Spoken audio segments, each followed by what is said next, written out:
जय हिंद मेरे प्यारे दोस्तों, स्वागत है एक बार फिर से आपके अपने YouTube चैनल स्टडी प्लेटफॉर्म में। दोस्तों आज की इस वीडियो में हम लोग 2024 में पेपर वन में सोशल साइंस रिलेटेड जितने भी सवाल पूछे गए हैं उसको हम लोग देखने वाले हैं। इससे पिछले वाले वीडियो में हम लोगों ने दोस्तों 2023 से लेकर 2020 में बिहार स्टेट में पेपर वन में सोशल साइंस रिलेटेड जितने भी सवाल पूछे गए थे उसको हम लोगों ने 2 महा मैराथन वीडियो में कवर कर लिया है। ये जो है हमारा सोशल साइंस से रिलेटेड पेपर वन के लिए हमारा लास्ट महा मैराथन वीडियो है, जिसमें हम लोग 20/5/2024 को शिफ्ट 1 से लेकर 18/5/2024 को शिफ्ट 2 में पेपर वन में सोशल साइंस रिलेटेड जितने भी सवाल पूछे गए हैं उसको हम लोग कवर कर लेंगे। मैक्सिमम जो सवाल आ रहे हैं दोस्तों, चाहे वो पेपर वन का हो या पेपर टू का, उसमें जो सवाल देखने को मिल रहा है वो 2023 और 2024 का देखने को मिल रहा है। तो 2023 वाला तो हम लोगों ने ऑलरेडी कवर कर लिया है। आज की इस वीडियो में हम लोग 2024 में जो सवाल सोशल साइंस से रिलेटेड पूछे गए हैं उसको हम लोग कवर कर लेंगे। अगर किन्हीं को इस बुक का लिंक चाहिए तो उसका लिंक मैंने डिस्क्रिप्शन बॉक्स में दे दिया है, तो आप वहां से जाकर इस बुक को परचेज कर सकते हैं। तो चलिए दोस्तों, आज के फर्स्ट क्वेश्चन के साथ इस डिस्कशन की शुरुआत करते हैं, जो कि हमारा कब पूछा गया है। तो 20/5/2024 को शिफ्ट 1 में सवाल ये पूछा गया है। और उससे पहले जिन लोगों ने अभी तक हमारे चैनल को सब्सक्राइब नहीं किया तो सब्सक्राइब कर लें, बेल आइकन को प्रेस कर ले ताकि नई वीडियो की नोटिफिकेशन सबसे पहले आपको मिल सके। साथ ही साथ वीडियो पसंद आए तो प्लीज इस वीडियो को ज्यादा से ज्यादा लाइक करें और अपने दोस्तों के साथ इसे शेयर करना बिल्कुल ना भूलें। तो चलिए आज के फर्स्ट क्वेश्चन के साथ इस डिस्कशन की शुरुआत करते हैं।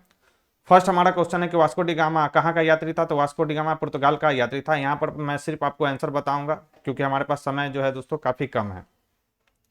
तो नेक्स्ट क्वेश्चन है, सामंतवाद व्यवस्था में भूमि का मालिक कौन होता था। तो सामंतवाद व्यवस्था में भूमि का मालिक कौन होता था? राजा होता था। राइट आंसर हो जाएगा सी। नेक्स्ट है कि सामाजिक संविदा प्रसिद्ध पुस्तक किन की है। तो सोशल कॉन्ट्रैक्ट जो पुस्तक लिखा गया वो जीन जैकस रूसो के द्वारा लिखा गया। राइट आंसर हो जाएगा ऑप्शन है। नेक्स्ट है कि टीथे कर क्या था। टीथे कर था धार्मिक स्तर का एक कर था जिसे क्या कहा जाता था? टीथे कर कहा जाता था। और यह किसी व्यक्ति की आय पर कितना लगता था? तो 10% लगता था। नेक्स्ट है कि मिन कैम्प किसकी रचना है। तो मिन कैम्प काफी फेमस बुक है, ये हिटलर की रचना है।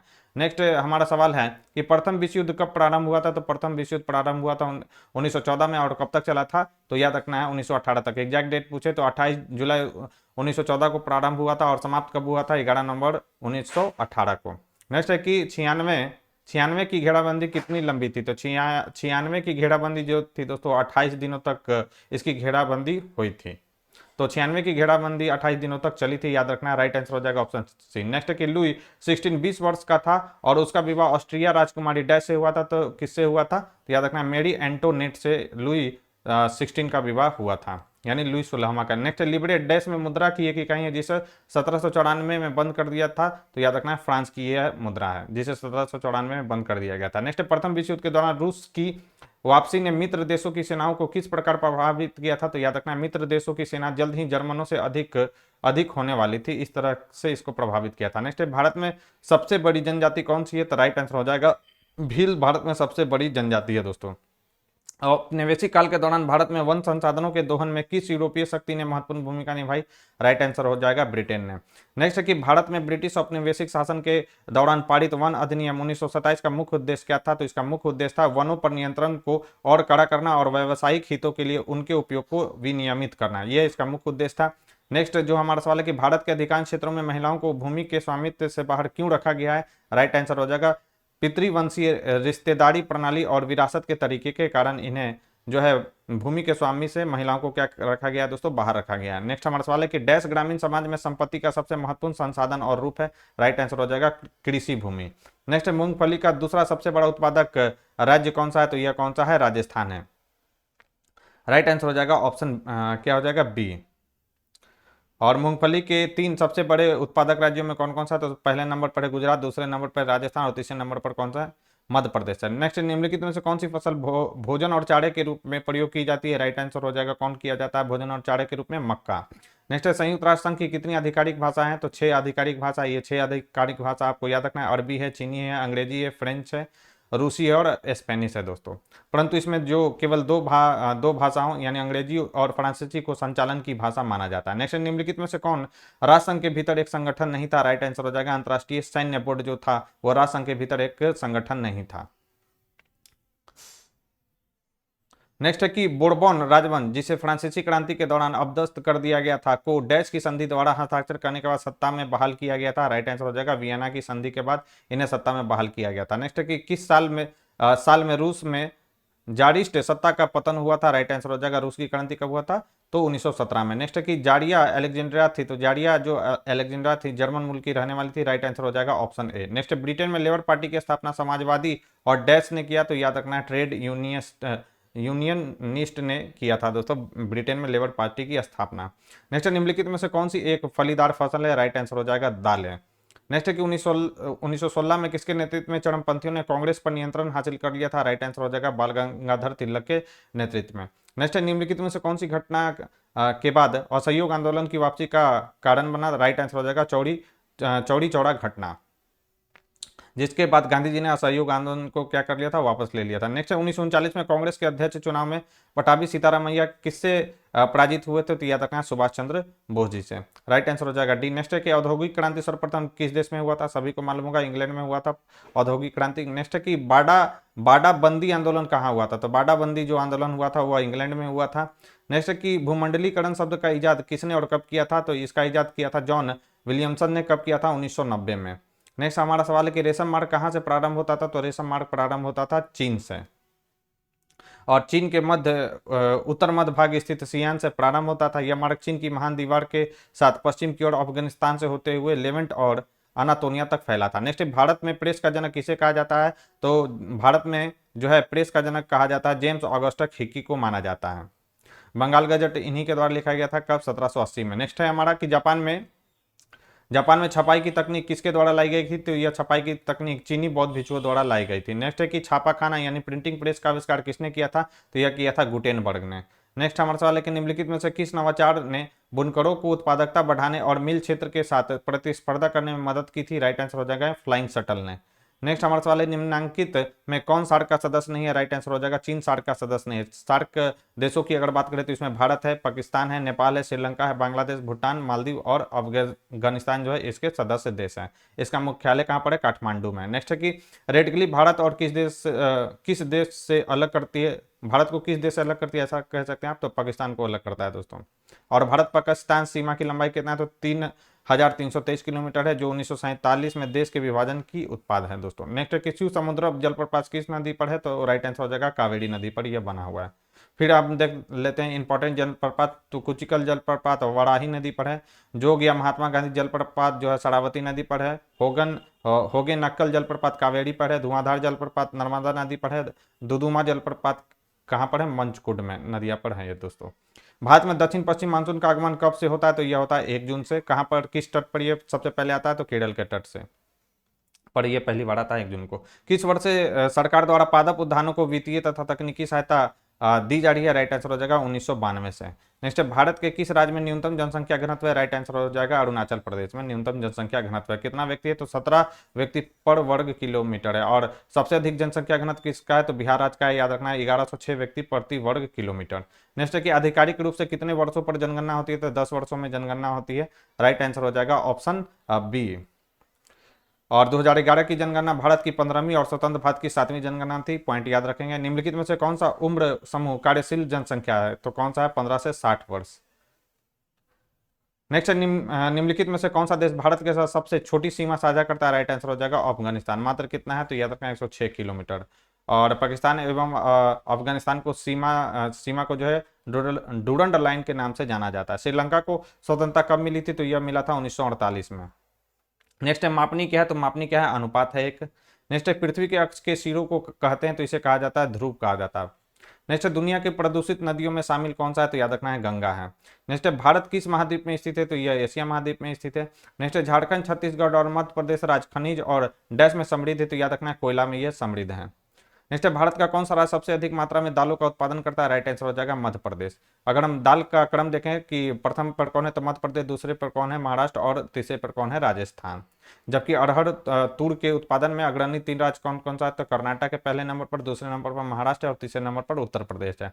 नेक्स्ट निम्नलिखित में से कौन सा कथन सही नहीं है, कौन सा कथन सही नहीं, तो याद रखना भारत विश्व में सब्जियों का सबसे बड़ा उत्पादक है, यह स्टेटमेंट गलत है। भारत विश्व में फूलों का दूसरा सबसे बड़ा उत्पादक है, बिल्कुल सही है।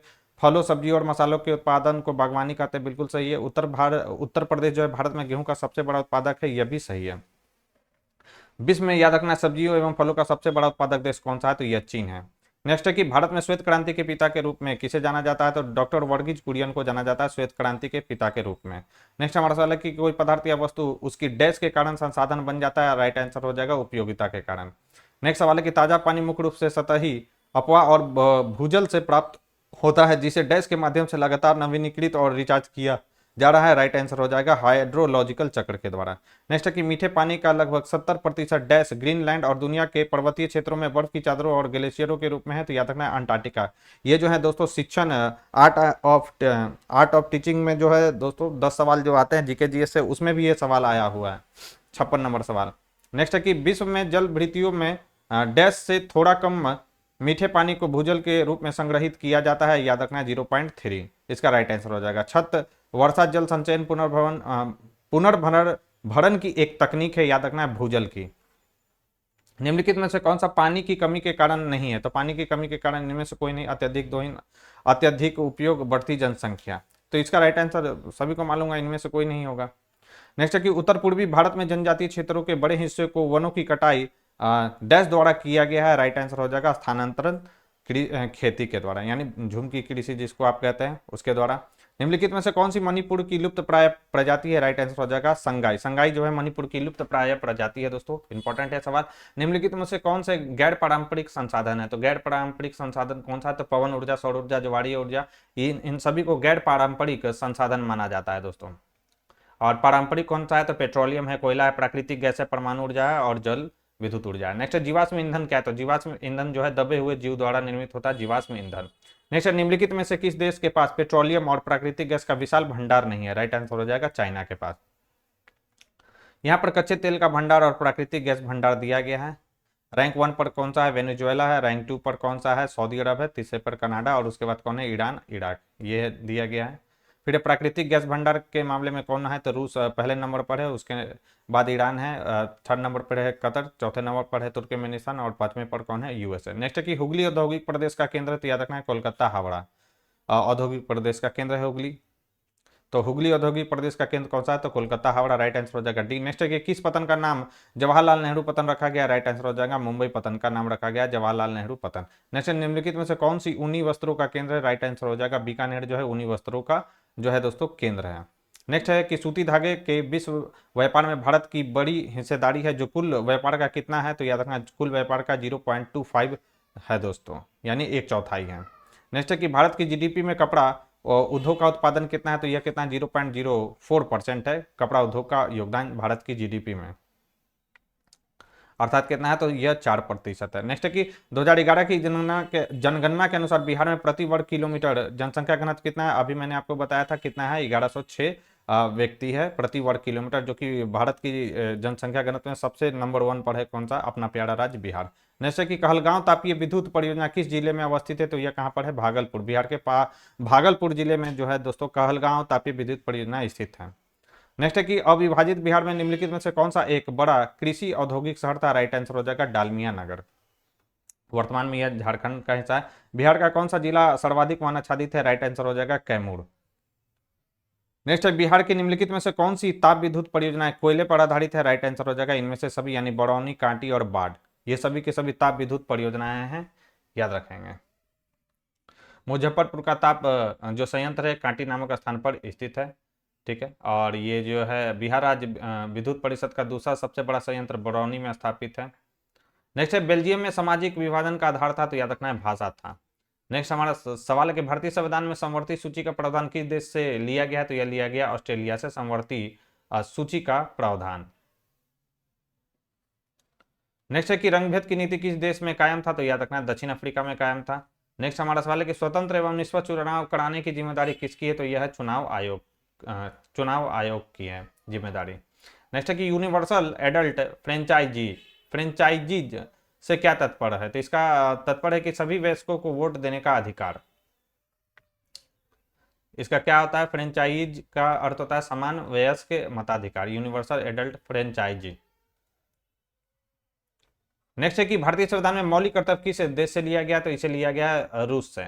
और इसे कब जोड़ा गया था, तो 42वें संविधान संशोधन 1976 के द्वारा इसे भारतीय संविधान में शामिल किया गया था अनुच्छेद 51A के तहत। नेक्स्ट, मतदाता पहचान पत्र के अलावा और कितने प्रमाण पत्र वैध होते हैं, तो याद रखना है राइट 14 जो प्रमाण पत्र होते हैं वो वैध होते हैं। नेक्स्ट हमारे सवाल है कि संविधान का अनुच्छेद 78 किससे संबंधित है, तो यह याद रखना सरकार के निर्णयों और नीतियों के बारे में राष्ट्रपति को सूचित रखने के संबंध में प्रधानमंत्री का कर्तव्य है, जो किस आर्टिकल में बताया गया है, अनुच्छेद 78 में। नेक्स्ट कि निम्नलिखित में से कौन लोकतांत्रिक चुनाव की सबसे महत्वपूर्ण विशेषता है, राइट आंसर हो जाएगा स्वतंत्र और निष्पक्ष चुनाव। नेक्स्ट कि लोकसभा के लिए निर्वाचन क्षेत्र निम्न पर आधारित है, तो याद रखना है आबादी पर, जनसंख्या पर है ये आधारित। भारत में आपातकाल सर्वप्रथम लागू हुआ था, तो भारत में सर्वप्रथम आपातकाल लागू किया गया था 1962 में भारत चीन युद्ध के समय। राष्ट्रीय आपातकाल की घोषणा किस आर्टिकल के तहत राष्ट्रपति करता है, तो अनुच्छेद 352 के तहत। नेक्स्ट है कि लोकसभा में बहुमत दल नेता कौन होता है, तो याद रखना प्रधानमंत्री होता है। नेक्स्ट कि साधारण विधेयक को कानून बनने के पहले कितने चरणों से होकर गुजरना होता है, राइट आंसर हो जाएगा 5 चरणों से होकर गुजरना पड़ता है। विधेयक की प्रस्तुति करना पड़ता है, द्वितीय पार्ट यानी जिसमें चर्चा और संशोधन शामिल है, तृतीय पार्ट दूसरे सदन में पारित होना और राष्ट्रपति की स्वीकृति। अच्छा सवाल है, VVI इसको कर लीजिए। नेक्स्ट है कि राष्ट्रपति द्वारा लोकसभा और राज्यसभा के लिए नामांकित सदस्यों की कुल संख्या कितना है, तो याद रखना है 12 है।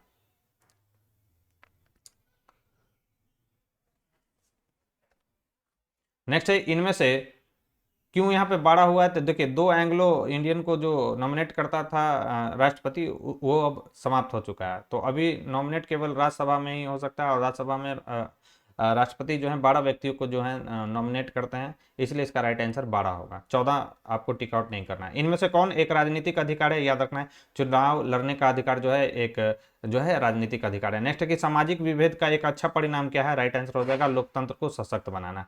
नेक्स्ट निम्नलिखित में से कौन लोकतांत्रिक सरकार की विशेषता नहीं है, राइट आंसर हो जाएगा केंद्रीकृत निर्णय लेना, यह लोकतांत्रिक सरकार की विशेषता नहीं है। जबकि सार्वभौमिक वयस्क मताधिकार, मौलिक अधिकारों का संरक्षण, नियमित चुनाव, ये जो है लोकतांत्रिक सरकार की विशेषताएं हैं। नेक्स्ट है कि RTI कौन दाखिल कर सकता है, राइट आंसर हो जाएगा केवल भारतीय नागरिक। नेक्स्ट है कि सत्ता साझाकरण के बारे में निम्नलिखित में से कौन सा कथन सत्य है, राइट आंसर हो जाएगा कि सत्ता सरकार के विभिन्न अंगों के बीच साझा की जाती है, बिल्कुल सही है। सत्ता को विभिन्न स्तरों पर सरकारों के बीच साझा किया जा सकता है, बिल्कुल सही है। सत्ता को विभिन्न सामाजिक समूहों के बीच साझा किया जा सकता है, यह भी स्टेटमेंट सही है, राइट आंसर हो जाएगा ऑप्शन डी। नेक्स्ट है कि डैश बेल्जियम में विभिन्न सामाजिक समूहों के बीच सत्ता की साझेदारी का एक अच्छा उदाहरण है, राइट आंसर हो जाएगा सामुदायिक सरकार। नेक्स्ट हमारा सवाल है कि राजनीतिक दल का उदय सीधे तौर पर डैश के उद्भव से जुड़ा हुआ है, तो याद रखना है प्रतिनिधि लोकतंत्र के उद्भव से यह जुड़ा हुआ है राजनीतिक दलों का उदय। भारत के चुनाव आयोग के अनुसार राष्ट्रीय पार्टी के रूप में मान्यता प्राप्त करने के लिए एक राजनीतिक दल का अस्तित्व में होना आवश्यक है, तो याद रखना है कम से कम 4 राज्यों में इसका अस्तित्व में होना आवश्यक है। दोस्तों याद रखना है राष्ट्रीय पार्टी बनने के चुनाव आयोग के मुख्य मापदंड कौन सा, तो लोकसभा में 2% सीटें होनी चाहिए, 4 या अधिक राज्यों में राज्य पार्टी का दर्जा उसे मिला होना चाहिए, लोकसभा या विधानसभा चुनाव में 6% वोट प्लस 4 लोकसभा सीटें उसके पास होना चाहिए। दोस्तों नेक्स्ट है कि लोकतंत्र की सफलता की एक आवश्यक शर्त क्या है, राइट आंसर हो जाएगा लोकतंत्र में आस्था। नेक्स्ट निम्नलिखित में से कौन सा एक लोकतंत्र में संघर्ष को हल करने का तरीका नहीं है, राइट आंसर हो जाएगा सशस्त्र क्रांति। नेक्स्ट है कि भारत में लोकतंत्र की सफलता के लिए कौन से कारक आवश्यक है, तो याद रखना है लोकतंत्र का मूल आधार चुनाव है, जो प्रतिनिधियों के चयन की प्रक्रिया, ये स्टेटमेंट सही है। शिक्षा और राजनीतिक स्वतंत्रता के बिना लोकतंत्र स्थापित नहीं किया जा सकता, यह भी सही है। न्यायिक व्यवस्था भी लोकतंत्र का एक स्तंभ है, यह भी स्टेटमेंट सही है, राइट आंसर हो जाएगा उपयुक्त सभी सही है। और इस सेट का लास्ट सवाल है PYQ का, विस्तार की चुनौती के संदर्भ में निम्नलिखित में से कौन सा विचार सही है, याद रखना है कि स्थानीय सरकार को अधिक शक्ति सुनिश्चित करना है विस्तार की चुनौती में। दूसरा है क्या है हमारे पास कि एक संप्रभु एवं कार्यात्मक राज्य की स्थापना, यह इसका नहीं है। संघ की सभी इकाइयों तक संघीय सिद्धांतों का विस्तार, यह भी है। महिलाओं और अल्पसंख्यक समूहों का समावेश, यह है विस्तार की चुनौती से संबंधित, राइट आंसर हो जाएगा ऑप्शन सी।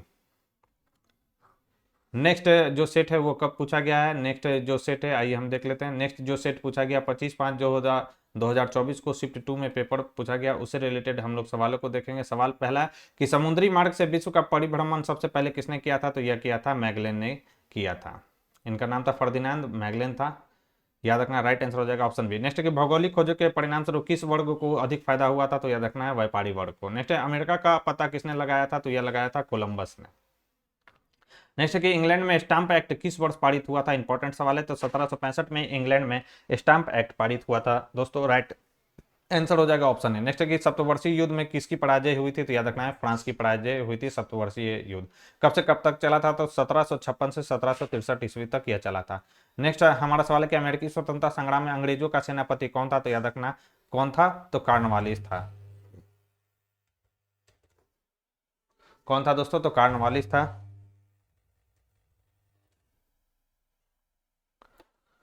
राइट आंसर हो जाएगा ऑप्शन सी।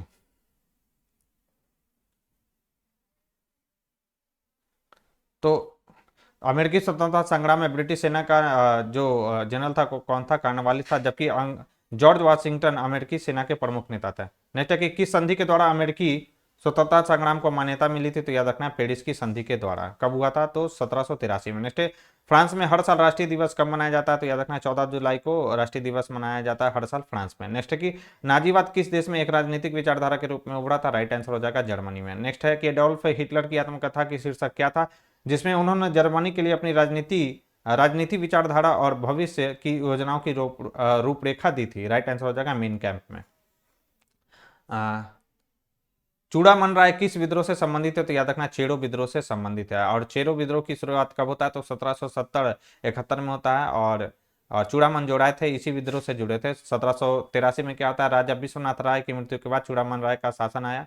इसके कार्यकाल में क्या हुआ था, तो काश्तकार भड़क उठे और 1800 ईस्वी में चेरो ने आंदोलन कर दिया, जिसके नेता कौन थे, तो भूखन सिंह थे, याद रखना है। भुवन कहीं कहीं पर भुवन सिंह भी लिखा रहता है, ये याद रखना है, ये भी सवाल हो सकता है। अंगूर की खेती को क्या कहा जाता है, तो इसे कहा जाता है विटिकल्चर। नेक्स्ट हमारा सवाल है कि डैश को धान के रूप में भी जाना जाता है, तो चावल को धान के रूप में भी हम लोग जानते हैं।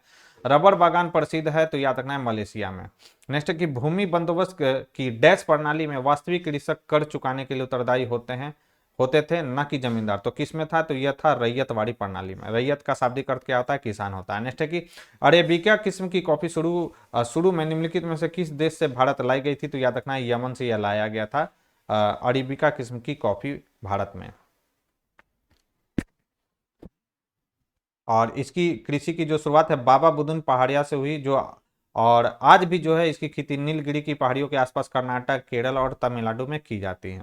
नेक्स्ट हमारा सवाल है कि संयुक्त राष्ट्र महासचिव का कार्यकाल कितना वर्ष का होता है, तो 5 वर्षों का होता है। नेक्स्ट है कि संयुक्त राष्ट्र के किस संघ ने 1994 से अपने संचालन को निलंबित कर दिया है, राइट आंसर हो जाएगा ट्रस्टीशिप काउंसिल ने। नेक्स्ट है कि संयुक्त राष्ट्र महासभा के अध्यक्ष का कार्यकाल कितना होता है, तो यह होता है दोस्तों कितना होता है, 1 साल का होता है अध्यक्ष का कार्यकाल। महासभा के जो अध्यक्ष है उनका कार्यकाल कितना होता है, 1 साल का होता है। संयुक्त राष्ट्र महासचिव संयुक्त राष्ट्र संगठन के किस प्रमुख अंग के प्रमुख हैं, तो याद रखना है सचिवालय के। संयुक्त राष्ट्र के 6 प्रमुख अंगों में से एक है सचिवालय, याद रखेंगे। राष्ट्रसंघ किस संधि द्वारा बनाया गया था, तो याद रखना है वर्साई की संधि के द्वारा राष्ट्रसंघ बनाया गया था।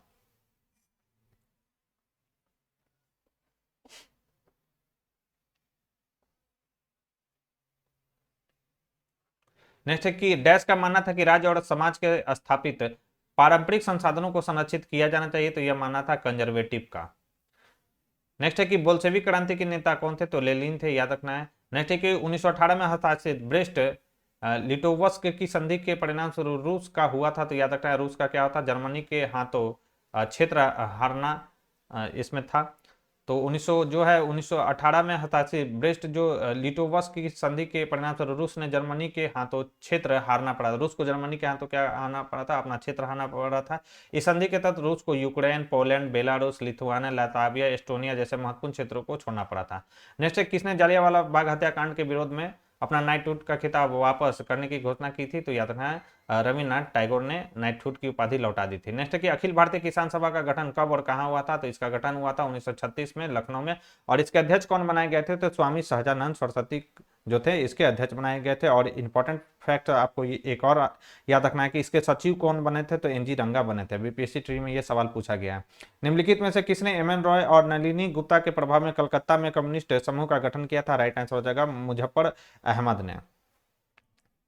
नेक्स्ट है कि इंग्लैंड में औद्योगिक क्रांति किस उद्योग से प्रारंभ हुई थी, तो याद रखना वस्त्र उद्योग से प्रारंभ हुआ था। नेक्स्ट है अखिल भारतीय ट्रेड यूनियन कांग्रेस की स्थापना कब हुआ था, तो इसकी स्थापना हुआ था 1920 में। और इसके प्रथम अध्यक्ष कौन बनाए गए थे, तो लाला लाजपत राय। और उपाध्यक्ष कौन थे, तो बैपिस्टा, जो भी नाम है आप देख लीजिएगा। बैपिस्टा जो थे इसके उपाध्यक्ष बनाए गए थे। और इसके सचिव कौन बने थे, तो चीमन लाल बनाए गए थे इसके सचिव। और ये सभी के सभी वीवीआई पॉइंट से दोस्तों याद रखेंगे। लंदन में अनिवार्य प्राथमिक शिक्षा कानून कब लागू हुई थी, तो याद रखना है 1870 में। नेक्स्ट है कि चार्ल्स डिकेंस द्वारा रचित उपन्यास है डॉम्बे एंड सन कब प्रकाशित हुआ था, तो डॉम्बे एंड सन प्रकाशित हुआ था 1848 में। किसके द्वारा लिखा गया है डॉम्बे एंड सन, तो चार्ल्स डिकेंस के द्वारा। नेक्स्ट की विश्वव्यापी आर्थिक संकट किस वर्ष प्रारंभ हुआ था, तो याद रखना है 1929 में। नेक्स्ट जो हमारा सवाल है कि वह व्यक्ति जो लोगों को गांव से लाता है उनके लिए नौकरियां सुनिश्चित करता था, उन्हें शहरों में बसने में मदद करता था और जरूरत के समय उन्हें धन उपलब्ध कराता था, उसे कहा जाता था, तो उसे कहा जाता था जॉबर कहा जाता था। जैसे शहरीकरण को सर्वोत्तम रूप से वर्णित किया जा सकता है, राइट आंसर हो जाएगा शहर में नौकरी करने वालों की आवाजाही को जो है दोस्तों ये जो है सर्वोत्तम क्या है वर्णित है, शहरीकरण का सर्वोत्तम रूप से वर्णित क्या है, तो शहरों में नौकरी करने वालों की आवाजाही। भारत के पहले समाचार पत्र का शीर्षक क्या था, तो याद था द बंगाल गजट, और जेम्स ऑगस्टस हिक्की के द्वारा लिखा गया था कब, 1780 में। नेक्स्ट की नाथुला दर्रा किस राज्य में, तो नाथुला दर्रा सिक्किम राज्य में, याद रखना है। लद्दाख की अगर बात करें तो जोजिला, काराकोरम, चांगला और खारदुंगला लद्दाख में है। जम्मू कश्मीर, पीर पंजाब, बनिहाल हिमाचल प्रदेश में, रोहतांग, सिपकिला, बड़ा लाचा, यांगची उत्तराखंड की बात करें तो नीति, लिपू लेक और माना दर्रा है। सिक्किम में नाथुला और जलेपला जो दर्रा, सिक्किम में अरुणाचल प्रदेश में बमडीला, दिफू, यांग दाप, पांगसाउ ये सब अरुणाचल प्रदेश में स्थित दर्रा, मणिपुर में तुजू दर्रा है, इंपॉर्टेंट है, याद रखेंगे। जंगली बकरी यानी आइबेक्स किस प्रकार के वन में पाई जाती है, तो याद रखना ये पर्वतीय वन में देखने को मिलता है। किस देश का जनसंख्या घनत्व भारत से अधिक है, तो याद रखना है बांग्लादेश का जो जनसंख्या घनत्व है वो भारत से अधिक है। भारत की जनसंख्या घनत्व कितना है, तो 382 व्यक्ति प्रति वर्ग किलोमीटर है दोस्तों, याद रखना है। अच्छा सॉरी, भारत का जनसंख्या घनत्व 382 नहीं, सॉरी, बांग्लादेश का जो जनसंख्या घनत्व है 1300 क्या है 1 वर्ग किलोमीटर है, जो भारत के 300, हाँ सही बोल रहा था, भारत के 382 वर्ग किलोमीटर से क्या है अधिक है, सॉरी सही बोल रहा था। भारत का जो जनसंख्या घनत्व है दोस्तों वो 382 वर्ग किलोमीटर, और बांग्लादेश का जो जनसंख्या घनत्व कितना है 1301 वर्ग किलोमीटर है। नेक्स्ट है विश्व की कितनी प्रतिशत जनसंख्या भारत में रहती है, याद रखना है 17.5% जनसंख्या भारत में निवास करती है। नेक्स्ट है कि संयुक्त राष्ट्र जनसंख्या प्रभाग के अनुमान 2024 विश्व का सबसे अधिक आबादी वाला देश कौन सा है, तो यह है भारत। उच्च जनसंख्या वृद्धि का मुख्य कारण हमारे लिए क्या है, तो याद रखना है मृत्यु दर में कमी। नेक्स्ट हमारा सवाल है कि नदी जो है निम्नलिखित में से किस राज्य से होकर बहती है, तो याद रखना उड़ीसा और छत्तीसगढ़ से होकर यह बहती है। और महानदी जो है छत्तीसगढ़ के रायपुर जिले में सिहावा के निकट से निकलती है और उड़ीसा से बहते हुए अपना जल बंगाल की खाड़ी में गिराती है। नेक्स्ट है कि अमेजन वर्षा वन स्थित है, तो यह याद रखना है दक्षिण अमेरिका में स्थित है अमेजन वर्षा वन। नेक्स्ट है कि रेड डाटा बुक एक रिकॉर्ड है, तो याद रखना है लुप्त प्राय प्रजातियों का इसमें रिकॉर्ड किया जाता है रेड डाटा बुक में। नेक्स्ट है कि मानचित्र मापनी में हर व्यक्त करता है, तो हर व्यक्त करता है धरातल की दूरी को मानचित्र मापनी में। नेक्स्ट है कि निम्न से किस मापनी के द्वारा किलोमीटर और मील दोनों की दूरियों को दर्शाया जा सकता है, राइट आंसर हो जाएगा तुलनात्मक मापनी के द्वारा। नेक्स्ट है कि एटलस मानचित्र किस प्रकार के मापक पर खींचे गए होते हैं, राइट आंसर हो जाएगा बहुत छोटा। नेक्स्ट है कि भूमिगत जल का कितना प्रतिशत भाग कृषि के लिए इस्तेमाल होता है, राइट आंसर हो जाएगा 92% जो भाग होता है भूमि जल का वह कृषि के लिए इस्तेमाल किया जाता है। नेक्स्ट है कि शहरीकरण मुख्य रूप से भूमि उपयोग पैटर्न में बदलाव लाता है, तो याद रखना ग्रामीण क्षेत्रों को शहरी बस्तियों में परिवर्तित करना, ये इसका परफेक्ट आंसर होगा। नेक्स्ट है कि अनन्य आर्थिक क्षेत्र के डैश से परे महासागरीय संसाधन खुले महासागर से संबंधित है और कोई भी देश अंतरराष्ट्रीय संस्थानों की सहमति के बिना इनका उपयोग नहीं कर सकता, तो याद रखना 200 नॉटिकल मील इसका परफेक्ट आंसर होगा। और याद रखना है प्रादेशिक जो समुद्री सीमा या क्षेत्रीय सागर आधार रेखा से 12 समुद्री मील की दूरी तक फैला है, ये पॉइंट याद रखने। और संलग्न क्षेत्र की दूरी आधार रेखा से 24 समुद्री मील तक है, ये भी पॉइंट आपको याद रखना है। इस क्षेत्र में क्या होता है स्थित देश को साफ सफाई, सीमा शुल्क की वसूली और वित्तीय अधिकार प्राप्त होता है। शुद्ध बोए गए क्षेत्र का पैटर्न एक राज्य से दूसरे राज्य में बहुत भिन्न होता है। यह डैश में कुल क्षेत्रफल का 80% से अधिक होता है, याद रखना है पंजाब में, इसका राइट आंसर होगा। तालाब पालन प्रणाली के लिए समान मछलियों का चयन किया जाता है, तो याद रखना है कैटलास, रोहू, मैड्रिगल्स, कॉमन कॉप्स और ग्रास कॉप्स का जो है दोस्तों चयन किया जाता है।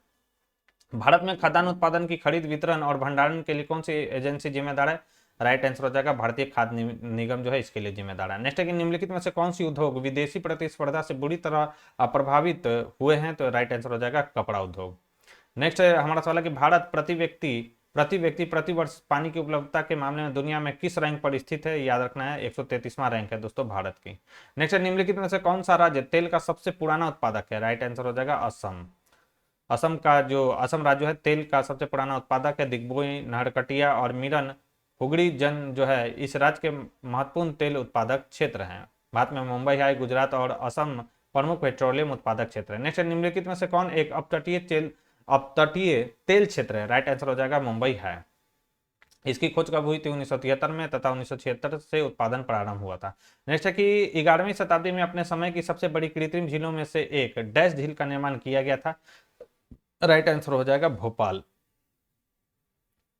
आज बांध सिर्फ सिंचाई के लिए नहीं बल्कि डैश के लिए बनाए जाते हैं, राइट आंसर हो जाएगा बिजली उत्पादन के लिए बनाया जाता है बांध को। घरेलू और औद्योगिक उपयोग के लिए जल आपूर्ति के लिए बांध को बनाया जाता है और बाढ़ नियंत्रण के लिए बांधों को बनाया जाता है, राइट आंसर हो जाएगा सभी। बाघ परियोजना की शुरुआत प्रोजेक्ट टाइगर चलाया गया था 1973 में, कई बार हम लोग डिस्कस कर चुके हैं। निम्नलिखित में से कौन सी घास की एक प्रजाति है जिसे वनस्पतियों और जीवों की संकटग्रस्त सूचियों में महत्वपूर्ण प्रजाति के रूप में वर्गीकृत किया गया है, राइट आंसर हो जाएगा यह है हब्बार्डिया हेप्टेन्यूरॉन। तो हर्बाडिया हेप्टेन्यूरॉन इसका राइट आंसर हो जाएगा, राइट आंसर सी होगा। नेक्स्ट है कि सिंगरौली किस राज्य का सबसे बड़ा कोयला क्षेत्र है, तो सिंगरौली जो है मध्य प्रदेश राज्य का सबसे बड़ा कोयला क्षेत्र है। सिंगरौली में क्या आता है, तो कोयला क्षेत्र गोंडवाना क्रम में शामिल है। मध्य प्रदेश में ही क्या है, उमरिया है, सोहागपुर कोयला क्षेत्र है, याद रखना है। और सिंगरौली कोयला क्षेत्र जो है ओबड़ा तापगढ़ी को कोयला आपूर्ति करता है। नेक्स्ट प्राथमिक ऊर्जा का उदाहरण नहीं है, तो याद रखना है विद्युत जो है प्राथमिक ऊर्जा का उदाहरण नहीं है। दीर्घकालिक उपलब्धता के आधार पर संसाधनों को डैश में वर्गीकृत किया जाता है, राइट आंसर हो जाएगा नवीकरणीय और गैर नवीकरणीय में जो है संसाधनों में जो है संसाधनों को वर्गीकृत किया गया है दोस्तों।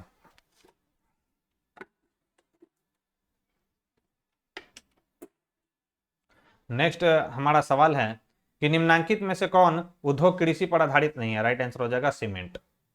निम्नलिखित में से कौन छोटे पैमाने का उद्योग है, राइट आंसर हो जाएगा खिलौना उद्योग जो है छोटे पैमाने का क्या है दोस्तों उद्योग है,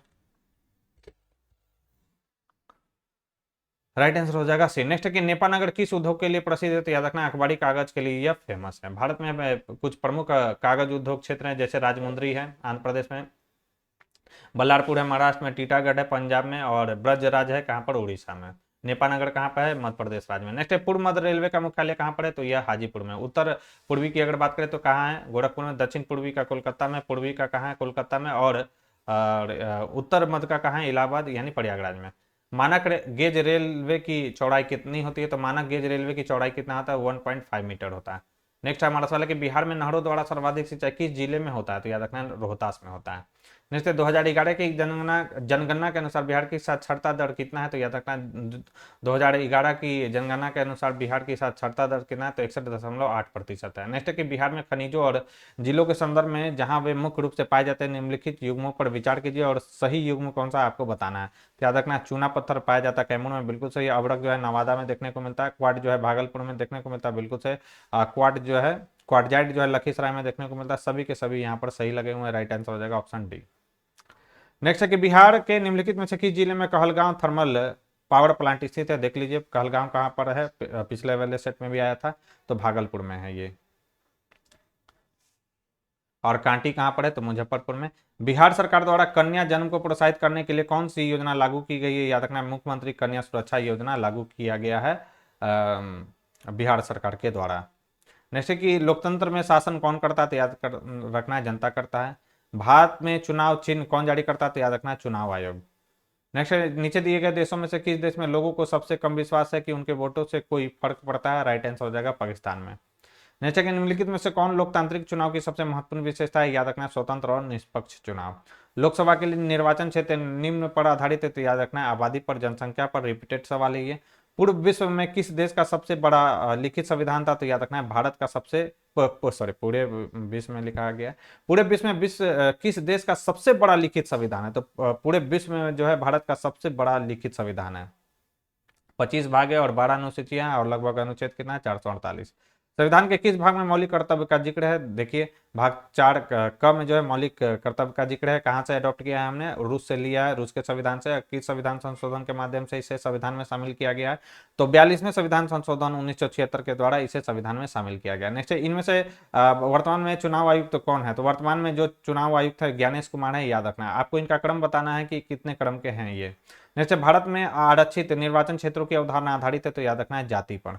नेक्स्ट, कि भारत में चुनावी निर्वाचन क्षेत्रों के परिसीमन के दौरान निम्नलिखित में से किस कारक का विचार नहीं किया जाता है? तो याद रखना है धर्म का इसमें विचार नहीं किया जाता है, जबकि आबादी, भौगोलिक विशेषता और सामाजिक आर्थिक स्थितियों का इसमें जो है दोस्तों विचार किया जाता है। धर्म का विचार नहीं करते हम लोग।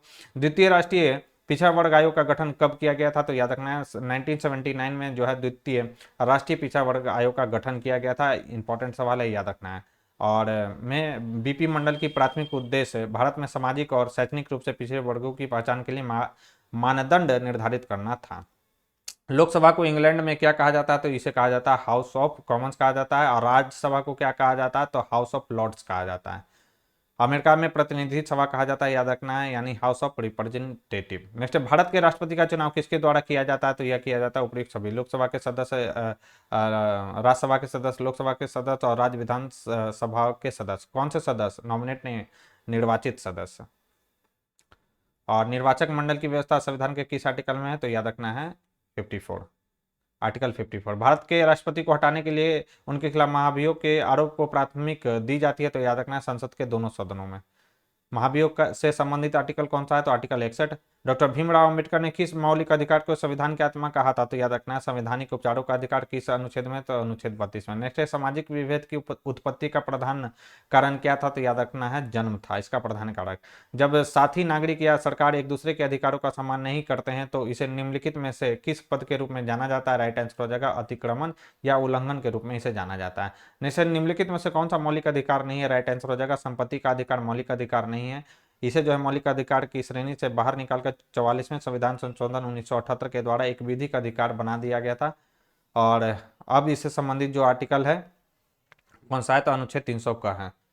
निर्वाचन में राजनीतिक दलों के लिए आचार संहिता का निर्माण और उसकी घोषणा कौन करता है? तो यह करता है निर्वाचन आयोग। नेक्स्ट है हमारा सवाल कि भारत के केंद्र में गैर कांग्रेसी सरकार कब बना था? तो गैर कांग्रेसी सरकार कौन जो बना था? पहली बार 1977 में बना था। और किसके नेतृत्व में बना था? तो याद रखना है मोरारजी देसाई के नेतृत्व में यह बना था। नेक्स्ट डैश एक मान्यता है कि बहुसंख्यक समुदाय को अल्पसंख्यकों की इच्छाओं और जरूरतों की उपेक्षा करके किसी भी तरह से देश पर शासन करने में सक्षम होना चाहिए। तो याद रखना है बहुसंख्यकवाद में यह मान्यता है कि बहुसंख्यक समुदाय को अल्पसंख्यकों की इच्छाओं और जरूरतों की उपेक्षा करके किसी भी तरह से देश पर शासन करने में सक्षम होना चाहिए। नेक्स्ट, निम्नलिखित में से कौन सा कथन सत्य है? राइट आंसर हो जाएगा गैर लोकतांत्रिक शासन अक्सर आंतरिक सामाजिक मतभेदों से आंख मूंद लेते हैं या उन्हें दबा लेते हैं। बिल्कुल सही है। सामाजिक मतभेदों, विभाजनों और संघर्षों को संभालने की क्षमता इस प्रकार लोकतांत्रिक शासन का एक निश्चित प्लस पॉइंट है। यह भी सही है। लोकतंत्र आमतौर पर अपनी प्रतिस्पर्धा संचालित करने के लिए एक प्रक्रिया विकसित करता है। यह भी स्टेटमेंट सही है। राइट आंसर हो जाएगा डी। निम्नलिखित में से कौन सा एक लोकतांत्रिक सरकार का गुण है? तो याद रखना नागरिकों की गरिमा में वृद्धि एक लोकतांत्रिक सरकार का गुण है। नेक्स्ट, विविधताओं के बीच सामंजस्य की स्थापना की सर्वाधिक क्षमता किस शासन व्यवस्था में होती है? तो याद रखना लोकतंत्र में होता है। नेक्स्ट, निम्नलिखित में से कौन सा समकालीन विश्व में सरकार का सबसे लोकप्रिय रूप है? राइट आंसर हो जाएगा लोकतंत्र। नेक्स्ट है कि किस वर्ष रूसी क्रांति ने आर्थिक लोकतंत्र की नींव को मजबूती प्रदान किया था? तो 1917 में। तो ये था हमारा जो है प्रीवियस ईयर से रिलेटेड जो सेट दिया गया था उसको हम लोगों ने कवर किया है, सेकंड सेट को। तो वीडियो पसंद आ रही हो तो वीडियो को लाइक और शेयर करना ना भूलें। और बगल में एक हाइप का बटन है, उसे भी आप लोग हाइप का बटन भी दबा दें ताकि वीडियो और भी जो है दोस्तों आगे बढ़ सके। और जिन लोगों ने अभी तक हमारे चैनल को सब्सक्राइब नहीं किया है तो सब्सक्राइब कर ले, बेल आइकन को प्रेस कर ले ताकि नए वीडियो की इसी तरीके के नोटिफिकेशन सबसे पहले आपको मिल सके। और किन्हीं को बुक चाहिए तो उसका लिंक मैंने डिस्क्रिप्शन बॉक्स में दे दिया है, तो आप वहां से जाकर इस बुक को जो है दोस्तों परचेज कर सकते हैं।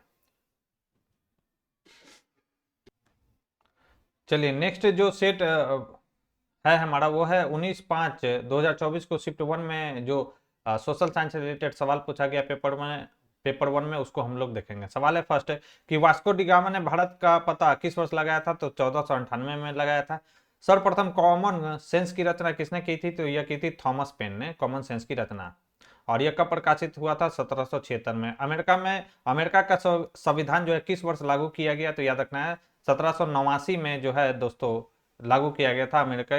अमेरिका का जो संविधान था वो लागू हुआ था 1789 में, और इसमें अभी तक जो है 27 बार संशोधन किया गया। तो आप समझ सकते हैं अमेरिका का जो संविधान है कितना कठोर है। समानता, स्वतंत्रता और बंधुत्व किस क्रांति का नारा है? फ्रांसीसी क्रांति का नारा है। कब हुआ था? 1789 में। नेक्स्ट है कि संयुक्त राष्ट्र संघ की स्थापना कब हुआ था? तो 1945 में संयुक्त राष्ट्र संघ की स्थापना हुई थी। राइट आंसर हो जाएगा बी, 24 अक्टूबर 1945 को।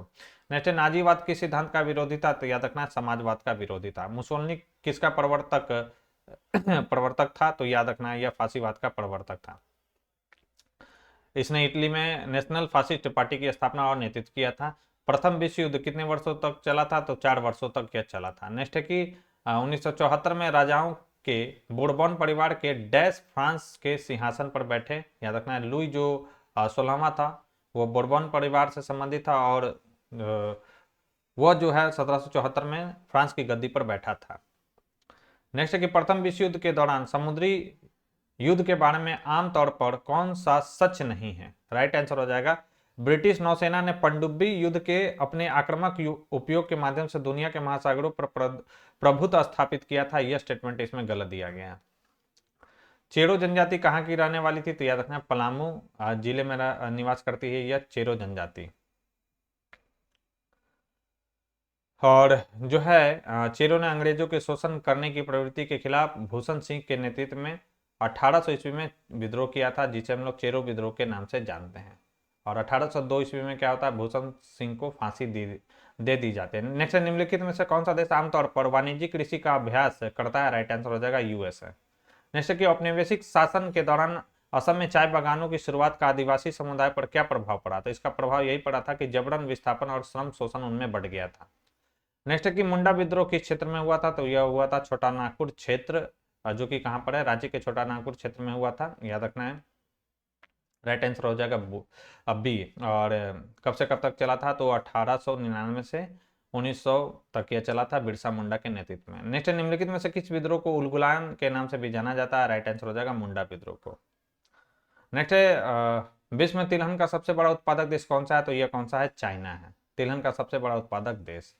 नेक्स्ट है यूएनओ का कौन सा अंग पैलेस दी हेग नीदरलैंड में पीस पैलेस से कार्य करता है? राइट आंसर हो जाएगा अंतर्राष्ट्रीय न्यायालय। अंतर्राष्ट्रीय जो न्यायालय है न्याय वह नीदरलैंड के हेग पीस पैलेस से कार्य करता है। नेक्स्ट है निम्नलिखित में से कौन सा कृषि की एक प्रणाली का वर्णन करता है जहां एक ही फसल बड़े क्षेत्र पर उगाई जाती है? राइट आंसर हो जाएगा यह कौन सा? वृक्षारोपण कृषि।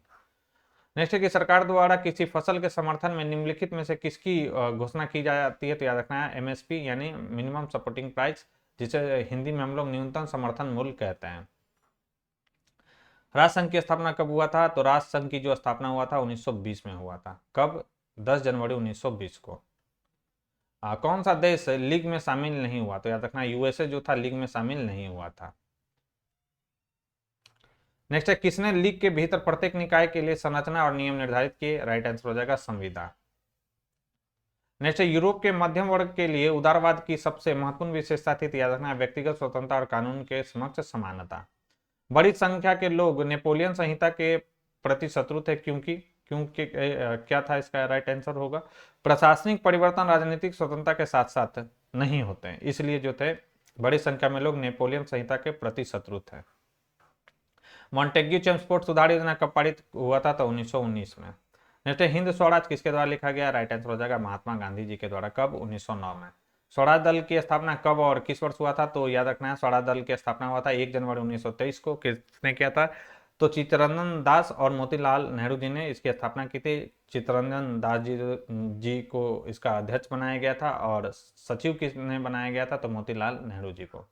नेक्स्ट है कि बंबई की चौल किस प्रकार की इमारत थी? तो याद रखना है बहुमंजिली इमारत थी चौल।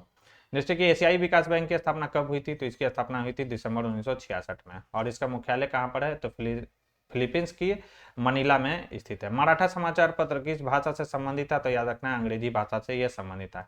इंग्लैंड में श्रमिक मशीनों और नई तकनीक के प्रति शत्रुतापूर्ण क्यों थे? तो राइट आंसर हो जाएगा उन्हें डर था कि वे अपने नौकरी और आजीविका खो देंगे। नेक्स्ट है कि विक्टोरियन ब्रिटेन में उच्च वर्ग, कुलीन वर्ग और पूंजीपति वर्ग हस्त निर्मित वस्तुओं को प्राथमिकता देते थे, क्योंकि याद रखना हस्त निर्मित सामान परिष्कार और वर्ग का प्रतीक चिन्ह बन गया था इसलिए। नेक्स्ट है विश्व के प्रथम औद्योगिक देश का नाम बताइए कौन सा है, तो यह है ब्रिटेन, जहां 18वीं सदी में क्या होता है, सर्वप्रथम जो हुआ था औद्योगिक क्रांति हुआ था। नेक्स्ट है प्रारंभिक उत्पादन पद्धति को कुटीर उद्योग कहा जाता है, क्योंकि श्रमिक इसमें क्या होता है, तो उनके घरों में काम किया उनके घरों में क्या किया था, उन्होंने काम किया था। 19वीं सदी के हस्तक्षेप अर्थशास्त्रियों ने तर्क दिया कि, क्या तर्क दिया गया था इनके द्वारा, कि जो अर्थशास्त्री थे, व्यक्तियों को मुक्त बाजार में अपना स्वार्थ साधने की अनुमति दी जानी चाहिए। ये 19वीं सदी के हस्तक्षेप अर्थशास्त्रियों ने तर्क दिया था कि व्यक्तियों को मुक्त बाजार में अपना स्वार्थ साधने की अनुमति दी जानी चाहिए। भारत की स्थलीय सीमा कितने देशों को छूती है, राइट आंसर हो जाएगा 7 देशों को। भारत में स्थित लोनार झील किस प्रकार का झील है, तो याद रखना है यह एक प्रकार का क्रेटर झील है। कहां पर है ये लोनार झील, तो महाराष्ट्र में स्थित है। नेक्स्ट है सर्वप्रथम मानसून शब्द किस देश के नाविकों द्वारा प्रयोग किया गया था, तो याद रखना है अरब के नाविकों द्वारा जो है मानसून शब्द का प्रयोग किया गया था। नेक्स्ट भारत में जीव मंडल रिजर्व की संख्या कितनी है, इंपॉर्टेंट सवाल है। तो 18 जो है बायोस्फीयर रिजर्व है भारत में, राइट आंसर हो जाएगा डी। पहला जो जीव मंडल रिजर्व था वो कौन था, नीलगिरी बायोस्फीयर रिजर्व था, जिसकी स्थापना कब हुआ था, 1986 में किया गया था। नेक्स्ट कि सिनकोना वृक्ष पाए जाने वाले क्षेत्र में वर्षा होती है, तो याद रखना है 100 सेंटीमीटर से अधिक यहाँ पर वर्षा होती है, जहाँ पर सिनकोना वृक्ष देखने को मिलता है। जैसे जनसंख्या में बच्चों की अधिक संख्या किसका परिणाम है, तो यह उच्च जन्म दर का यह परिणाम है। नेक्स्ट हमारा सवाल है कि भारत के किस राज्य में सर्वाधिक जनसंख्या घनत्व है, तो बिहार राज्य में है। मैंने बताया था कितना है, 1106 व्यक्ति प्रति वर्ग किलोमीटर। और सबसे कम कहाँ पर है, अरुणाचल प्रदेश में।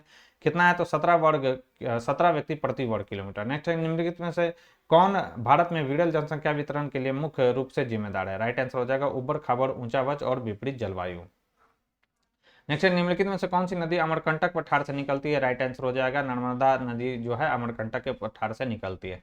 भारत के साथ बांग्लादेश की स्थलीय सीमा की लंबाई कितना है, तो इसकी लंबाई है 4096 किलोमीटर। पाकिस्तान की अगर बात करें, पाकिस्तान के साथ कितना 3323 किलोमीटर है। चीन के साथ कितना है, तो याद रखना 3488 किलोमीटर है। निम्नलिखित में से कौन सा राज्य बांग्लादेश को नहीं छूता है, राइट आंसर हो जाएगा मणिपुर जो राज्य है वो बांग्लादेश को नहीं छूता है। बांग्लादेश की सीमा से सटे राज्य कौन कौन से, तो पश्चिम बंगाल है, असम है, मेघालय, त्रिपुरा और मिजोरम है इसमें शामिल। नेक्स्ट सवाल है कि विश्व का सर्वोच्च शिखर माउंट एवरेस्ट किन 2 देशों की सीमा पर स्थित है, राइट आंसर हो जाएगा नेपाल और तिब्बत की सीमा पर स्थित है माउंट एवरेस्ट। नेक्स्ट है कि मानचित्र की दूरी को मापने में क्या कहा जाता है, तो इसे कहा जाता है अंश कहा जाता है। नेक्स्ट हमारा सवाल है कि निम्नलिखित में से कौन सा एक पैमाने का विवरण है, राइट आंसर हो जाएगा रैखिक पैमाना। वो क्या है, पैमाने का क्या है, विवरण है। और 3 विधियां होती है, साधारण कथन, निरूपक विधि और आलेखी विधि। राजस्थान राज्य सौर और डैश ऊर्जा के साथ बहुत अच्छी तरह से संपन्न है, लेकिन जल संसाधनों की कमी है, तो याद रखना है विंड ऊर्जा के साथ और सौर ऊर्जा के साथ राजस्थान राज्य जो है अधिक संपन्न है। नेक्स्ट कि भारत का लगभग डैश मैदानी क्षेत्र है जो कृषि और उद्योग के लिए सुविधाएं प्रदान करता है, तो याद रखना है 0.43 जो क्षेत्र है लगभग वो मैदानी क्षेत्र है जो कृषि और उद्योग के लिए सुविधाएं प्रदान करता है। नेक्स्ट हमारा सवाल है कि निम्नलिखित में से कौन भारत में वाणिज्यिक फसल है, वाणिज्यिक फसल कौन कौन सा है, सभी है, सरसों है, तंबाकू और जूट, ये वाणिज्यिक फसलें हैं। नेक्स्ट केंद्रीय मत्स्यिकी शिक्षा संस्थान कहाँ पर स्थित है, तो यह महाराष्ट्र के जो है मुंबई में स्थित है केंद्रीय मत्स्यिकी शिक्षा संस्थान। नेक्स्ट निम्नलिखित में से कौन नवीकरणीय संसाधनों का उदाहरण है, राइट आंसर हो जाएगा सौर ऊर्जा। नेक्स्ट कि राणा प्रताप सागर बांध डैश में स्थित है, तो यह जो है राजस्थान में स्थित है राणा प्रताप सागर बांध। और ये जो किस नदी पर है, तो चंबल पर निर्मित एक बांध है राणा प्रताप सागर बांध। नेक्स्ट निम्नलिखित में से कौन सा ताजे जल संसाधनों का स्रोत नहीं है, राइट आंसर हो जाएगा महासागर। नेक्स्ट हमारा सवाल है कि उस नदी का नाम बताए जिस पर हीराकुंड जो बांध है स्थित है, तो यह किस पर स्थित है, महानदी पर स्थित है हीराकुंड बांध। निम्नलिखित में से कौन सी देश की महत्वपूर्ण सोने की खदानों में से एक नहीं है, राइट आंसर हो जाएगा हॉस्पेट। सोने की खदानों से नहीं है, कर्नाटक में स्थित बेल्लारी हॉस्पेट क्षेत्र लॉ एश के उत्पादन के लिए फेमस है, याद रखना है। नेक्स्ट भारत का सबसे पुराना तेल क्षेत्र कौन सा है, रिपीटेड सवाल है, असम का दिग्बोई। और कब खोजा गया था, 1889 में, तो यहाँ पर तेल खोजा गया था। 1953 तक दिग्बोई क्षेत्र देश में कच्चे खनिज तेल का एकमात्र उत्पादक था। रेड डेटा बुक क्या है? तो रेड डेटा बुक उपयुक्त में से सभी सामान्य प्रजातियों के विलुप्त होने के खतरे से अवगत किया जाता है। इसमें संकटग्रस्त प्रजातियां सर्वमान्य रूप से चिन्हित होता है इस बुक में, रेड डाटा बुक में। और स्थानीय स्तर पर संकटग्रस्त प्रजातियों की पहचान एवं उनके संरक्षण से संबंधित कार्यक्रम को प्रोत्साहन देना इसमें शामिल होता है। नेक्स्ट, निम्नलिखित में से किस प्राणी के लिए जैव विविधता अत्यंत महत्वपूर्ण है? राइट आंसर हो जाएगा, किसके लिए है? एलियंस के लिए, सॉरी दोस्तों, किसके लिए ये? तो यह है मनुष्य के लिए। नेक्स्ट, कौन सा ऊर्जा स्रोत अनवीकरणीय है? तो अनवीकरणीय कौन सा है? कोयला। जल, सौर और पवन ऊर्जा जो है नवीकरणीय ऊर्जा संसाधन है। भारत के किस राज्य में सौर ऊर्जा के विकास की सर्वाधिक संभावना है? राइट आंसर हो जाएगा राजस्थान राज्य में। नेक्स्ट, निम्नलिखित में से कौन हाइड्रो पावर का नुकसान है? तो हाइड्रो पावर का नुकसान क्या है? वे वनों की कटाई का चरण बनते हैं और वन्य जीवन को क्या करते हैं? प्रभावित करते हैं। को होगा प्रभावित करते हैं, राइट आंसर ए होगा। नेक्स्ट, चूना पत्थर का उपयोग किस उद्योग में होता है? तो याद रखना सीमेंट उद्योग में। नेक्स्ट है कि भारत के पहले समाचार पत्र का नाम क्या है? तो बंगाल गजट है। कब प्रकाशित हुआ था? 1780 में। किसने किया था? तो जेम्स ऑगस्टस हिक्की ने। नेक्स्ट है, निम्नलिखित में से कौन सूती वस्त्र का केंद्र है? राइट आंसर हो जाएगा जलगांव, जो कि कहां पर है? महाराष्ट्र में सूती वस्त्रों का केंद्र है। और याद रखना है कि सूती वस्त्र उद्योग के प्रथम सफल कारखाने की स्थापना 1854 में मुंबई में कवाज जी डावर द्वारा की गई थी। नेक्स्ट, भारत में 60% चीनी मिल डैश और डैश में स्थित है। 60% जो चीनी मिल है उत्तर प्रदेश और बिहार में स्थित है। नेक्स्ट है कि भारत विश्व के कच्चे इस्पात उत्पादकों में किस स्थान पर है? दूसरे स्थान पर है। नेक्स्ट है, भारत के कुल भौगोलिक क्षेत्र का कितना प्रतिशत भाग वन आच्छादित है? याद रखना 21.71% भाग वन आच्छादित है। संजय गांधी जो है जैविक उद्यान बिहार में कहाँ पर स्थित है? तो यह बिहार के पटना में स्थित है। नेक्स्ट, बिहार में कृषि आधारित उद्योगों में कौन सा खाद्य उद्योग प्रमुख है? राइट आंसर हो जाएगा अनाज आधारित उद्योग। नेक्स्ट, निम्नलिखित में से कौन सा सही सुमेलित नहीं है? तो सरिस्का जो है कहाँ पर है? अलवर में बिल्कुल है। पेच जो है सिवनी में है। वाल्मीकि जो है हजारीबाग में नहीं है। वाल्मीकि जो है पश्चिमी चंपारण में, याद रखना है पश्चिमी चंपारण में है वाल्मीकि टाइगर रिजर्व। और ये भी सही है, अनाज आधारित उद्योग। ये पता नहीं क्या दिया, अनाज आधारित। नागार्जुन ये दिया हुआ है, ये इसको काट लीजिए। नागार्जुन सागर श्रीशैलम कहाँ पर है? आंध्र प्रदेश में, ठीक है। और वाल्मीकि कहाँ पर है? बिहार के जो है बिहार में स्थित है, बिहार के पश्चिमी चंपारण जिले में। सरिस्का राजस्थान के अलवर जिले में है। पेंच पेंच जो है मध्य प्रदेश के सिवनी जिले में है। तो ये सही दिया गया। नेक्स्ट है, 2011 की जनगणना के अनुसार भारत में निम्नलिखित में से किस राज्य की साक्षरता दर सबसे कम है? राइट आंसर हो जाएगा बिहार की। कितना है? 61.8% लोग यहाँ पर साक्षर हैं 2011 की जनगणना के अनुसार। सबसे ज्यादा साक्षर कौन है? केरल है। नेक्स्ट है, गौरव पूर्ण क्रांति किस देश में हुआ था? तो याद रखना इंग्लैंड में हुआ था। गौरव पूर्ण क्रांति कब हुआ था? तो 1688 ईस्वी में हुआ था और इसे रक्तहीन क्रांति के भी नाम से हम लोग जानते हैं। अपने सभी नागरिकों को समान मताधिकार प्रदान करने वाला पहला देश कौन सा था? तो यह था न्यूजीलैंड। इंपॉर्टेंट सवाल है। नेक्स्ट, निम्नलिखित में से कौन सा कथन सत्य है? तो राइट आंसर हो जाएगा लोकतंत्र में बहुमत और अल्पसंख्यक की राय अस्थायी नहीं होती है। बिल्कुल सही है। लोकतंत्र में यह भी आवश्यक है कि बहुमत का शासन धर्म या नस्ल या भाषाई समूह के आधार पर बहुसंख्यक समुदाय का शासन बन जाए। यह भी स्टेटमेंट सही है। लोकतंत्र तभी तक लोकतंत्र बना रहता है जब तक प्रत्येक नागरिकों को किसी समय बहुमत में होने का मौका मिलता है। यह भी स्टेटमेंट सही है। राइट आंसर हो जाएगा डी। नेक्स्ट है कि संयुक्त राष्ट्र के निकाय का नाम बताए जो संसद की तरह कार्य करता है। राइट आंसर हो जाएगा महासभा। सोवियत संघ किस वर्ष टूटा था? तो सोवियत संघ टूटा था 1991 में। और लोकसभा में अनुसूचित जनजाति के लिए आरक्षित सीटों की संख्या कितना है? तो अनुसूचित जनजाति बोला है, ठीक है, यानी एसटी के लिए। तो एसटी के लिए कितना है? तो एसटी के लिए 47 सीटें जो है एसटी के लिए। और एसटी के लिए बोला जाए तो कितना है? तो 84 है, याद रखना है आपको। नेक्स्ट है कि स्थानीय निकाय चुनाव में महिलाओं को 50% मतलब 50% सीट आरक्षित करने वाला भारत का पहला राज्य कौन सा था? तो यह था बिहार राज्य। इंपॉर्टेंट हो जाता है ये सवाल। नेक्स्ट हमारा सवाल है कि संविधान सभा के अस्थायी अध्यक्ष कौन थे? तो याद रखना 11 दिसंबर 1946 को संविधान सभा के अस्थायी अध्यक्ष कौन बनाए जाते हैं? डॉक्टर राजेंद्र प्रसाद। नेक्स्ट, भारत के संविधान में कितने प्रकार के आपातकाल की परिकल्पना है? याद रखना 3 प्रकार के आपातकाल की परिकल्पना है। 352 में राष्ट्रीय आपातकाल, 356 में राष्ट्रपति शासन और 360 में आर्थिक आपातकाल यानी वित्तीय आपातकाल। भारत में चुनाव कराने के लिए कौन जिम्मेदार है? कई बार ये सवाल आ चुका है। भारत का चुनाव आयोग। स्थापना कब हुआ था? 25 जनवरी 1950 को। किस भाग में? भाग 15 में, अनुच्छेद 324 से 329 तक। सर्वोच्च न्यायालय में न्यायाधीशों की कुल संख्या कितना होता है? तो 33+1 होता है, याद रखना है। एक चीफ जस्टिस ऑफ इंडिया होते हैं और 33 अन्य न्यायाधीश होते हैं। राइट आंसर हो जाएगा सी। नेक्स्ट, भारत में राष्ट्रपति जो लोकसभा के अध्यक्ष भी थे कौन थे, तो याद रखना है नीलम संजीव रेड्डी, ये लोकसभा के अध्यक्ष भी रह चुके हैं और ये 6वें राष्ट्रपति के रूप में कार्य भी कर चुके हैं। भारत में राज्यसभा के सदस्यों का कार्यकाल कितना होता है, तो राज्यसभा के सदस्यों का कार्यकाल होता है 6 साल का होता है और हर 2 वर्ष में 1/3 जो सदस्य है सेवानिवृत्त हो जाते हैं, याद रखना है। नेक्स्ट, निम्नलिखित में से कौन सी नियुक्ति भारत के राष्ट्रपति द्वारा नहीं की जाती है, राइट आंसर हो जाएगा लोकसभा के अध्यक्ष की नियुक्ति नहीं किया जाता है बल्कि उनके सदस्यों के द्वारा जो है इनको चुना जाता है लोकसभा के अध्यक्ष को। अभी कौन है, तो ओम बिरला जी है, ओम बिरला जी जो है लोकसभा के अध्यक्ष है। निम्नलिखित में से भारत के लिए कौन सा कथन सही है, यहाँ धर्मनिरपेक्षता का सिद्धांत लागू है भारत में, यह सही है। लोकतंत्र के अस्तित्व के लिए क्या आवश्यक है, तो याद रखना है अधिकार आवश्यक है दोस्तों, राइट्स आवश्यक है। यह देश का नाम बताइए, उस देश का नाम बताइए जिस पर वंशानुगत राजा का शासन होता है और वहां शासकों को चुने या बदलने में जनता की कोई भूमिका नहीं होती है, राइट आंसर हो जाएगा सऊदी अरब। नेक्स्ट हमारा सवाल है कि भारत में सूचना का अधिकार किस वर्ष पारित हुआ था, तो सूचना का अधिकार पारित हुआ था आरटीआई 2005 में और प्रभावी कब हुआ था, तो याद रखना है 12 अक्टूबर 2005 से।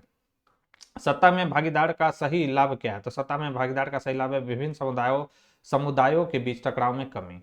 नेक्स्ट हमारा सवाल है कि 2024 में भारत में कितने राष्ट्रीय राजनीतिक दल थे, तो याद रखना है 6 है। कौन कौन सा याद रखना है आपको, कौन कौन सा, बीजेपी है, आईएनसी है यानी Indian national Congress, Bahujan Samajwadi party है, भारतीय कम्युनिस्ट पार्टी है, नेशनल पीपुल्स पार्टी है और आम आदमी पार्टी जो है वो भी, उसको भी राष्ट्रीय राजनीतिक दल का दर्जा दे दिया गया है। नेक्स्ट, निम्नलिखित में से कौन सा सत्ता साझेदारी का रूप नहीं है, राइट आंसर हो जाएगा लोगों के बीच शक्ति का विभाजन। नेक्स्ट सवाल है कि धार्मिक शिक्षा और विश्वास तथा तर्क संगत शिक्षा और विश्वास के बीच संघर्ष बुनियादी है कि पहचान की विशिष्टता क्या है, ये आपसे पूछा जा रहा है, तो ये इसका राइट आंसर हो जाएगा पुनर्जागरण। इसका पुनर्जागरण जो होगा वो परफेक्ट आंसर होगा दोस्तों।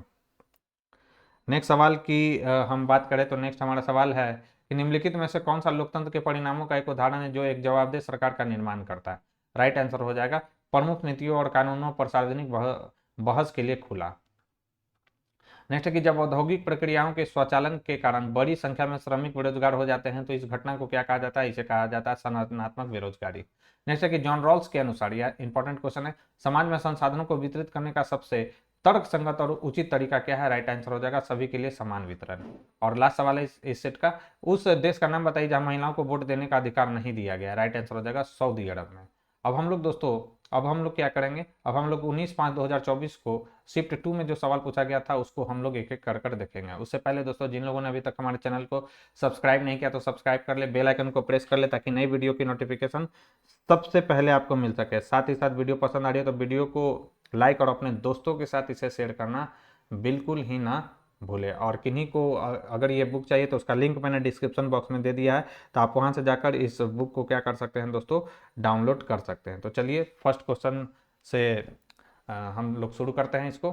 भारत यूरोप वासियों ने दिशा सूचक यंत्र का ज्ञान किनसे सीखा, तो यह सीखा था अरबों से। फ्रांस की क्रांति का स्वरूप कैसा था, तो याद रखना बुर्जुआ क्रांति था यह फ्रांस की क्रांति। जर्मनी की मुद्रा का नाम क्या है, तो मार्क है। गेस्टापो क्या था, तो गेस्टापो, कई बार ये मैंने आपको बता दिया है कि गेस्टापो को आपको वीवीआई लगा के रखना है। गेस्टापो क्या था, तो यह एक गुप्तचर पुलिस था। यह नाजी शासन हिटलर के समय स्थापित एक गुप्त पुलिस था जिसका कार्य नाजीवादी विरोधियों को पकड़ना और उनका दमन करना था। नेक्स्ट, प्रथम विश्व युद्ध के बाद 14 सूत्री योजना किसने प्रस्तुत किया था, तो वुड्रो विल्सन ने। नेक्स्ट है कि सर्वसलाव आंदोलन को किस राष्ट्र ने बढ़ावा दिया, इंपॉर्टेंट है, तो रूस। सर्वसलाव आंदोलन को रूस ने बढ़ावा दिया था। नेक्स्ट है कि जापान की खोज किसने की थी, तो जापान की खोज किया था सेंट फ्रांसिस जेवियर ने, जो कि स्पेन के रहने वाले थे, उन्होंने जापान की खोज की थी। वीवीआई इसको कर लीजिए। नेक्स्ट है इनमें से किसने कहा सभी मनुष्य समान बनाए गए हैं, तो यह कहा था थॉमस जेफरसन ने कि सभी मनुष्य समान बनाए गए हैं, ये इंपॉर्टेंट है। फ्रांस के लुई सोलहवां ने 13 डैश उपनिवेशियों को आम दुश्मन ब्रिटेन से अपनी स्वतंत्रता हासिल करने में मदद की थी, याद रखना है अमेरिकी उपनिवेशों को अपने आम दुश्मन ब्रिटेन से अपनी स्वतंत्रता हासिल करने में मदद की थी लुई 16 ने। नेक्स्ट है कि प्रथम विश्व युद्ध की शुरुआत में बोस्निया हर्जेगोविना का हिस्सा था, तो याद रखना ऑस्ट्रिया हंगरी का यह हिस्सा था। नेक्स्ट है कि 1855 ईस्वी में संताल विद्रोह का नेता कौन था, तो याद रखना सिंधु कांधु चांद और भैरू, ये जो थे संताल विद्रोह के नेता थे। नेक्स्ट हमारा सवाल है कि भारतीय संविधान के किस धारा के अंतर्गत आदिवासियों को कमजोर वर्ग का स्थान दिया गया, इंपॉर्टेंट सवाल है ये, वीवीआई कर लीजिए, तो 342 के तहत। नेक्स्ट हमारा सवाल है कि बीज उर्वरक मशीनरी इत्यादि जैसे महत्वपूर्ण इनपुट एक प्रणाली बनाते हैं जिसे क्या कहा जाता है, तो इसे कहा जाता है फॉर्म प्रणाली, इसे कहा जाता है। नेक्स्ट, ब्रिटिश शासन के दौरान जमींदारी प्रथा के कारण डैश स्थिरता और गिरावट आई, तो याद रखना है कृषि उत्पादन में। नेक्स्ट सवाल है कि बिहार की मुख्य फसल कौन सी है, तो बिहार की मुख्य फसल है गन्ना। रेशम के धागे के उत्पादन के लिए रेशम कीड़े के पालन के रूप में जाना जाता है, तो याद रखना है रेशम उत्पादन इसे कहा जाता है। नेक्स्ट है दलहनी फसलों के लिए निम्नलिखित में से कौन सा जो है सही नहीं है, राइट आंसर हो जाएगा दालों को गहन सिंचाई सुविधा की आवश्यकता होती है, यह स्टेटमेंट इसमें से गलत है। दाल रबी और खरीफ दोनों मौसमों में उगाई जाती है, बिल्कुल यह सही है। दलहन जो है फलीदार फसल है, यह भी सही है। वे अन्य फसलों के साथ रोटेशन में उगाए जाते हैं, यह भी स्टेटमेंट इसमें सही दिया गया है। नेक्स्ट हमारा सवाल है कि निम्नलिखित में से कौन कृषि की एक प्रणाली का वर्णन करता है जहां एक बड़े क्षेत्र में एक ही फसल उगाई जाती है, राइट आंसर हो जाएगा वृक्षारोपण कृषि से कहा जाता है। नेक्स्ट निम्नलिखित में से कौन सी फसल बाजरा नहीं है, तो बाजरा कौन सा नहीं है, तो मक्का जो है बाजरा नहीं है, जबकि ज्वार बाजरा रागी ये सब क्या है, बाजरा है। ठीक है, राइट आंसर हो जाएगा ऑप्शन बी। नेक्स्ट है कि यूएनओ के एकमात्र महासचिव कौन थे जिनकी पद पर रहते हुए मृत्यु हो गई थी, तो इनका नाम था डैग डैग हैमरसॉल्ट थे। इंपॉर्टेंट ये बन सकता है सवाल, VBI इसको कर लीजिए। नेक्स्ट है कि यूएनओ को किस वर्ष नोबेल शांति पुरस्कार से सम्मानित किया गया था, याद रखना है 2001 में शांति का पुरस्कार, नोबेल शांति पुरस्कार इसे प्रदान किया गया था। राष्ट्रसंघ के विचारों के लिए कौन सा अमेरिकी राष्ट्रपति जिम्मेदार थे, राइट आंसर हो जाएगा वुडरो विल्सन। 14 सूत्री जो कार्यक्रम है वो इसमें उन्होंने अपने 14 सूत्री कार्यक्रम में इसे शामिल किया था, याद रखेंगे।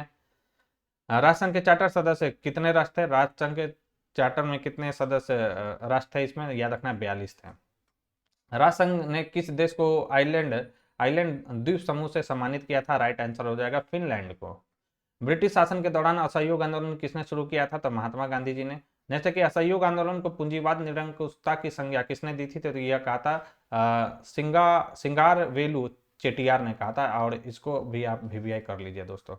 नेक्स्ट कि सविनय अवज्ञा आंदोलन से पहले MK गांधी की 11 मांगों में से कौन सी थी, अच्छा सवाल है, कौन सा था, तो याद रखना दोनों सैन्य और नागरिक प्रशासन पर खर्च 50% कम करे और आग्नेय शास्त्र लाइसेंस जारी करने के लोकप्रिय नियंत्रण की अनुमति देने वाले शस्त्र अधिनियम में बदलाव करे। यह था 11 सूत्री मांगों में से एक मांग था इसमें। नेक्स्ट है कि टाटा आयरन एवं स्टील कंपनी की स्थापना किसने की थी, तो याद रखना है जमशेदजी टाटा ने। कब, 1907 में।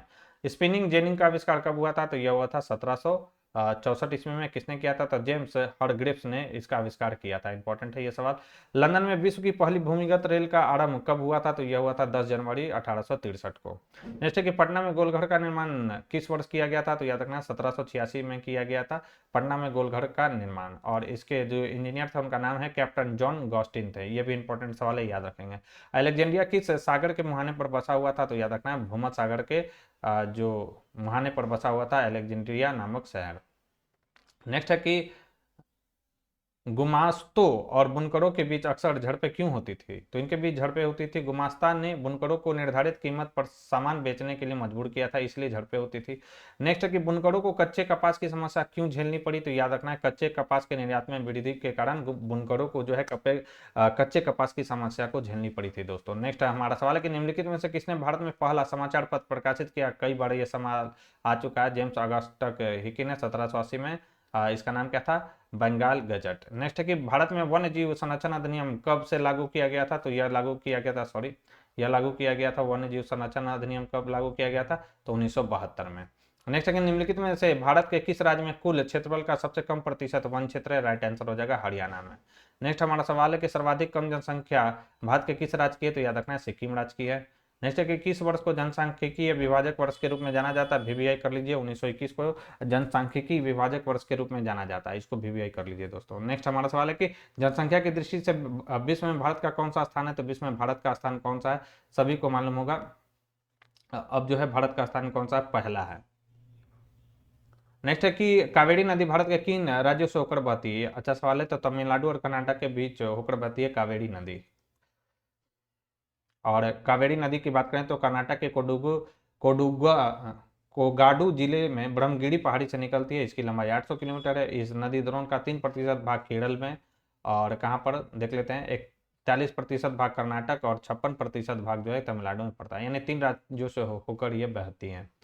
नेक्स्ट है कि कौन सी नदी कर्नाटक में प्रसिद्ध जोग जलप्रपात बनाती है, तो जोग जलप्रपात जो है शरावती नदी पर है, राइट आंसर हो जाएगा डी। नेक्स्ट है कि निम्नलिखित में से कौन सा जलवायु को प्रभावित करने वाला कारक नहीं है, राइट आंसर हो जाएगा मिट्टी की उर्वरता।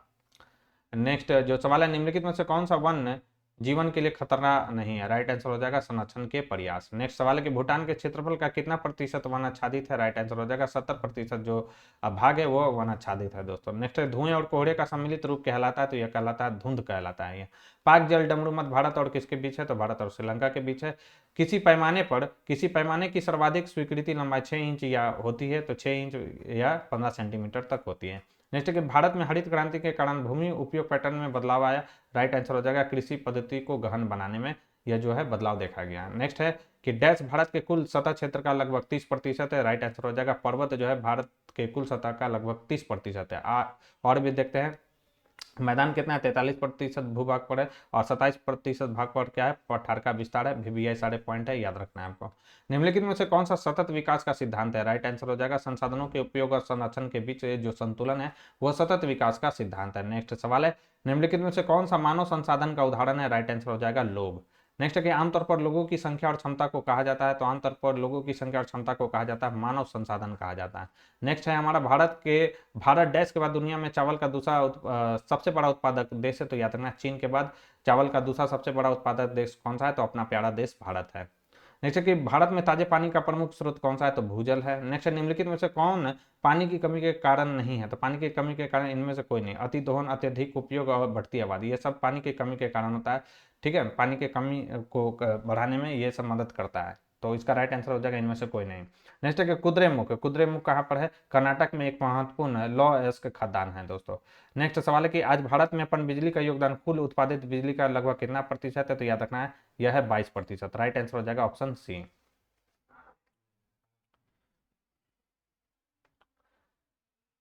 और यहाँ पर बताया गया कि 31 मार्च 2025 के आंकड़ों के अनुसार जल विद्युत का विद्युत उत्पादन में योगदान कितना है? 10.04% है। एनसीईआरटी में कितना दे रहा है? 22%। तो एनसीईआरटी को ही मानेंगे। स्वतंत्र भारत में गहन डैश और शहरीकरण देखा गया जिससे हमारे लिए व्यापक अवसर पैदा होता है, तो याद रखना है औद्योगिकरण। नेक्स्ट है काजीरंगा कहाँ पर है? इंपॉर्टेंट है, असम राज्य में है। और ये काजीरंगा जो है एक सिंग वाले गेंडे के लिए फेमस है, याद रखेंगे।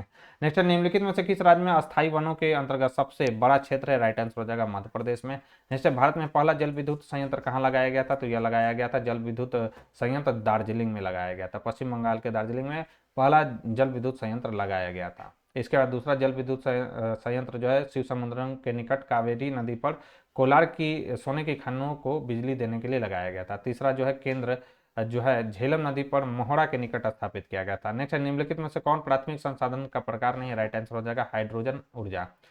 सौर ऊर्जा के बारे में कौन सा कथन सही है? राइट आंसर हो जाएगा कि यह ऊर्जा का एक नवीकरणीय और गैर पारंपरिक स्रोत है, यह कथन इसमें से सही है।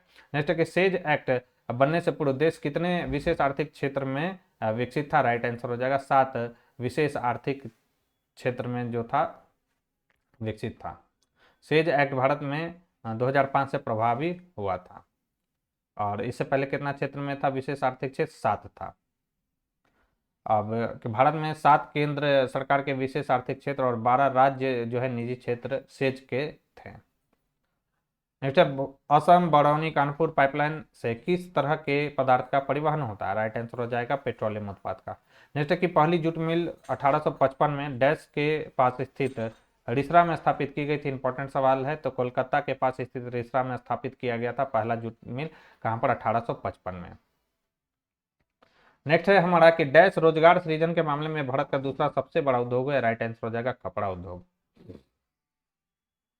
नेक्स्ट है कि शहरों के भीतर माल की आवाजाही के लिए परिवहन का कौन सा साधन सबसे अधिक उपयोग किया जाता है? राइट आंसर हो जाएगा सड़क परिवहन। नेक्स्ट है कि हमारे देश की प्रमुख खाद्यान्न फसल कौन सी है? राइट आंसर हो जाएगा चावल है दोस्तों। और चावल के लिए याद रखना उच्च तापमान 25 डिग्री सेल्सियस से ऊपर होना चाहिए। आर्द्रता कितना होना चाहिए यानी ह्यूमिडिटी? तो 100 सेंटीमीटर से अधिक वर्षा होनी आवश्यक है दोस्तों। नेक्स्ट के मानचित्र में नीले रंग द्वारा किस भाग को दिखाया जाता है? राइट आंसर हो जाएगा जल को दिखाया जाता है। बिहार सरकार ने गरीबी को कम करने के लिए कौन सी योजना शुरू की है? राइट आंसर हो जाएगा जीविका योजना शुरू किया गया है। निम्नलिखित में से किस राज्य में शहरीकरण का स्तर सबसे कम है? राइट आंसर हो जाएगा बिहार राज्य में। नेक्स्ट बिहार में सहभागी सिंचाई प्रबंधन कार्यक्रम किस वर्ष शुरू किया गया था? याद रखना है 1997 में इसे शुरू किया गया था सहभागी सिंचाई प्रबंधन कार्यक्रम। नेक्स्ट है कम्युनिस्ट शासन व्यवस्था किस देश में है? तो याद रखना है चीन में है। नेक्स्ट है कि बताएं कि क्या सच है या गलत लोकतंत्र में आर्थिक असमानता बहुत उच्च स्तर की हो सकती है? राइट आंसर हो जाएगा सच है ये। नेक्स्ट है निम्नलिखित में से कौन लोकतांत्रिक सरकार के लिए आवश्यक आवश्यकता है, राइट आंसर हो जाएगा स्वतंत्र और निष्पक्ष चुनाव। जैसे चुनाव के बारे में निम्नलिखित में से कौन सा कथन सत्य है, तो याद रखना चुनाव लोगों को अपने प्रतिनिधि चुनने की अनुमति देता है, यह स्टेटमेंट सही दिया गया। निम्नलिखित में से कौन सी स्वतंत्र और निष्पक्ष चुनाव के लिए शर्त नहीं है, राइट आंसर हो जाएगा उम्मीदवार के बीच भेदभाव। राज्यसभा का सभापति कौन होता है, तो उपराष्ट्रपति होता है, ठीक है, पदेनाध्यक्ष होता है। संविधान के अनुच्छेद 89 में सभापति और राज्यसभा के उपसभापति का क्या है दोस्तों, प्रावधान है। नेक्स्ट है कि राज्यसभा के सदस्यों का कार्यकाल कितना होता है, 6 वर्षों का होता है। नेक्स्ट उच्च सदन कौन सा है, तो राज्यसभा है। बिहार के प्रथम राज्यपाल कौन थे, तो याद रखना जय रामदास दौलतराम जी जो थे वो बिहार के प्रथम राज्यपाल थे। आरिफ मोहम्मद खान बिहार में वर्तमान बिहार में क्या है, गवर्नर है। निम्नलिखित में से किसके पास यूपीएसए के सदस्यों की संख्या तय करने से संबंधित नियम और कानून बनाने का संवैधानिक अधिकार है, यह है राष्ट्रपति के पास। राज्यसभा को किस अनुच्छेद के अनुसार विशिष्ट शक्तियां प्राप्त है, राइट आंसर हो जाएगा 249 के तहत। इंपॉर्टेंट ये सवाल है दोस्तों। नेक्स्ट कि भारत में कानून बनाने के लिए कौन सी संस्था उत्तरदायी है, राइट आंसर हो जाएगा संसद। देखिए कितना बड़ा ये सवाल आ चुका है। भारत के मुख्य न्यायाधीश की नियुक्ति कौन करता है, तो भारत के राष्ट्रपति करते हैं अनुच्छेद 124 के खंड 2 के तहत। राष्ट्रपति अपना इस्तीफा देता है, तो याद रखना उपराष्ट्रपति को देते हैं राष्ट्रपति अपना इस्तीफा। इनमें से कौन सी स्वतंत्रता भारतीय नागरिकों को नहीं दी गई है, याद रखना है कौन सी स्वतंत्रता भारतीय नागरिकों को नहीं दी गई है, नहीं है, तो सशस्त्र विद्रोह में भाग लेने की स्वतंत्रता। नेक्स्ट के सूचना के अधिकार अधिनियम को भारत में कब लागू किया गया था, मैंने वहां पे VVI लगाया था, आप देख लीजिए ये सवाल आया हुआ। तो इसे लागू किया गया था 12 अक्टूबर 2005 को। जो मैं बोलता हूँ VVI उसको VVI करके ही चलिए। स्वतंत्रता के अधिकार में निम्नलिखित में से कौन सा विकल्प शामिल है, राइट आंसर हो जाएगा सभी शामिल है। भाषण और अभिव्यक्ति की स्वतंत्रता, आवासन की स्वतंत्रता और संघ बनाने की स्वतंत्रता, ये सभी इसमें शामिल है, राइट आंसर हो जाएगा डी। 6 प्रकार की स्वतंत्रता, भाषण एवं अभिव्यक्ति की स्वतंत्रता, सभा करने की स्वतंत्रता, संगठन बनाने की स्वतंत्रता, संचार करने की स्वतंत्रता, निवास करने की स्वतंत्रता और कोई भी पेशा अपनाने की मतलब पेशा की स्वतंत्रता दिया गया है दोस्तों। नेक्स्ट है कि उस अंतर्राष्ट्रीय मानवाधिकार संगठन का नाम बताइए जिसने कैदियों की स्थिति पर जानकारी एकत्र की, राइट आंसर हो जाएगा एमनेस्टी इंटरनेशनल है। नेक्स्ट चिपको आंदोलन का प्रारंभ कहाँ हुआ था, उत्तराखंड में। कब हुआ था, 1970 के दशक में हुआ था, सुंदरलाल बहुगुणा के नेतृत्व में। नेक्स्ट कि बहुजन समाज पार्टी के संस्थापक निम्नलिखित में से कौन थे, तो याद रखना है कांशीराम जी थे। नेक्स्ट है कि सत्ता साझेदार के बारे में निम्नलिखित में से कौन सा कथन गलत है, गलत स्टेटमेंट पहचानना है, तो याद रखना सत्ता की साझेदारी लोकतंत्र की भावना नहीं है, यह स्टेटमेंट इसमें से गलत दिया गया। जबकि सत्ता की साझेदारी सामाजिक समूह के बीच संघर्ष को कम करने में मदद करती है, बिल्कुल सही है। सत्ता की जो साझेदारी है राजनीतिक व्यवस्था स्थापित करने का एक अच्छा तरीका है, यह भी स्टेटमेंट सही दिया गया है। गलत विकल्प ढूंढे कौन सा है, तो लोकतंत्र राजनीतिक समानता के मौलिक सिद्धांत पर आधारित है, बिल्कुल सही है। लोकतंत्र नागरिक की गरिमा को बढ़ाता है, यह भी बिल्कुल सही है। लोकतंत्र भ्रष्टाचार को जन्म देता है क्योंकि यह चुनावी प्रतिस्पर्धा पर आधारित है, यह भी स्टेटमेंट सही। गलत कौन सा है, तो यह गलत है। सरकार का लोकतांत्रिक स्वरूप सरकार का जवाबदेह स्वरूप नहीं है। लोकतंत्र की सफलता के मूल्यांकन का सही आधार क्या है, राइट आंसर हो जाएगा लोकतंत्र एक शासन उत्तरदायी शासन व्यवस्था है। लोकतंत्र जो है एक उत्तरदायी शासन व्यवस्था, यह स्टेटमेंट सही दिया गया है। लोकतंत्र को बढ़ावा देने में सरकार के किसी भी अन्य रूप से कहीं बेहतर है, तो याद रखना है व्यक्ति की गरिमा और स्वतंत्रता से। नेक्स्ट सवाल है कि निम्नलिखित में से कौन सा देश सामाजिक विविधता के समायोजन का एक आदर्श उदाहरण है, राइट आंसर हो जाएगा यह बेल्जियम है। और लास्ट सवाल है कि इंग्लैंड में विधि का शासन किसकी देन है, इंपॉर्टेंट है, VVI को कर लीजिए। विधि का शासन जो है किसकी देन है, तो AB डायची के द्वारा यह दिया गया था विधि का शासन।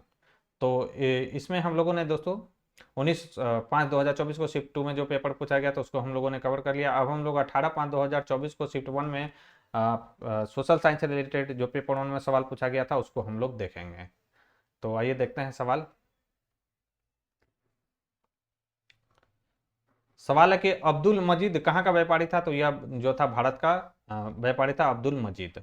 नेक्स्ट है कि अमेरिका स्वतंत्रता में अमेरिका का सेनापति कौन था, तो याद रखना है वाशिंगटन था। और अंग्रेजी सेनापति कौन था, याद रखना है, तो हम लोग देख चुके थे कौन थे उसमें, तो कॉर्नवालिस। नेक्स्ट है कि फ्रांस की क्रांति के समय वहां का राजा कौन था, तो याद रखना है लुई 16 था वहां का राजा। नेक्स्ट है कि इंग्लैंड की गौरवपूर्ण क्रांति कब हुई थी, तो सभी को मालूम होगा इंग्लैंड की जो गौरवपूर्ण क्रांति हुई थी 1688 ईस्वी में हुआ था। इसे रक्तहीन क्रांति के भी नाम से हम लोग जानते हैं। किस वर्ष हिटलर ने वर्साई की संधि को अस्वीकार कर दिया? तो हिटलर ने वर्साई की संधि को अस्वीकार किया था कब? 1935 में। राइट आंसर हो जाएगा बी। नेक्स्ट सवाल है हमारा, किस संधि द्वारा जर्मनी पर कठोर एवं अपमानजनक शर्तें थोप दी गई थी? तो याद रखना है वर्साई की संधि के द्वारा। द्वितीय विश्व युद्ध में पहला एटम बम कहाँ गिराया गया था? तो हिरोशिमा पर 6 अगस्त को, नागासाकी पर 9 अगस्त 1945 को अमेरिका के द्वारा एटम बम गिराया गया था, और इसका नाम था लिटिल बॉय, और फैट मैन था, जो कि नागासाकी पर गिराया गया था। द्वितीय विश्व में धुरी राष्ट्रों में कौन सा राज्य शामिल नहीं था? राइट आंसर हो जाएगा सोवियत संघ इसमें शामिल नहीं था। वेस्ट इंडीज की खोज किसने की थी? राइट आंसर हो जाएगा क्रिस्टोफर कोलंबस, जो कि इटली का रहने वाला था, उसने वेस्ट इंडीज की खोज की थी। नेक्स्ट हमारा सवाल है कि प्रिंसटन युद्ध कहाँ हुआ था? तो प्रिंसटन जो युद्ध हुआ था वह न्यू जर्सी में हुआ था। कब लड़ा गया था? तो जनवरी 1777 ईस्वी में यह लड़ा गया था। यह अमेरिकी क्रांति के समय लड़ी गई महत्वपूर्ण लड़ाइयों में से एक थी, जिसमें अमेरिकी सेना ने ब्रिटिश सेना को हराया था। नेक्स्ट है कि झारखंड को राज्य का दर्जा कब मिला था? 15 नवंबर 2000 को। चुआड़ विद्रोह कब शुरू हुआ था? तो 1770-71 में चुआड़ विद्रोह शुरू हुआ था, और इस विद्रोह के नेता कौन थे? दुर्जन सिंह थे, जिन्होंने अपने अनुयायियों के साथ मिलकर सामूहिक विद्रोह किया था। नेक्स्ट है कि कोल विद्रोह कब हुआ था? तो 1831-32 में जो हुआ था कोल विद्रोह हुआ था, और यह कोल विद्रोह जो है झारखंड के कोल जनजाति द्वारा अंग्रेजी सरकार के अत्याचारों के खिलाफ किया गया था।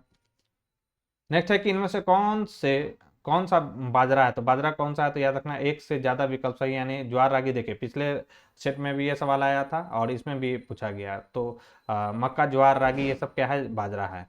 नेक्स्ट है कि ब्रिटिश शासन के विरुद्ध बस्तर विद्रोह किस वर्ष हुआ था? तो बस्तर विद्रोह हुआ था 1910 में। बस्तर कहाँ है? छत्तीसगढ़ में स्थित है, और विद्रोह का नेतृत्व किसने किया था? तो गुड्डा धूर और लच्छू ने, उइके के द्वारा इसका नेतृत्व किया गया था। कॉफी की खेती का पहली बार प्रयोग किया गया था? तो याद रखना है बाबा बुदन की पहाड़ी पर। याद रखना है, हम पहले भी हम लोग डिस्कस कर चुके हैं, अरेबिका किस्म की जो कॉफी जो है भारत में लाया गया था, और पहली जो बार इसका जो खेती किया गया था बाबा बुदन की पहाड़ी पर किया गया था। निम्नलिखित में से कौन सा एक फसल नहीं है? राइट आंसर हो जाएगा सर्दी एक फसल नहीं है। नेक्स्ट है निम्नलिखित में से कौन सी फाइबर फलस नहीं है, फसल है। फाइबर फसल कौन सा है? इसमें से फलस नहीं होगा, फसल होगा। तो फाइबर फसल कौन सा है? तो ये है जूट। नेक्स्ट है ऊपरी सिलेसिया जर्मन और पोल्स दोनों द्वारा आबादी वाला क्षेत्र था। राष्ट्रसंघ ने जर्मनी और पोलैंड के बीच अपर सिलेसिया के मुद्दे का समाधान कैसे किया था राष्ट्रसंघ ने? तो याद रखना क्षेत्र को विभाजित करके किया था। नेक्स्ट है कि डैश शासन ने समाचार पत्रों, पुस्तकों, नाटकों और गीतों में कही गई बातों को नियंत्रित करने के लिए सेंसरशिप कानून लागू किया गया और स्वतंत्रता एवं आजादी के विचारों को प्रतिबंधित किया। राइट आंसर हो जाएगा रूढ़िवादी।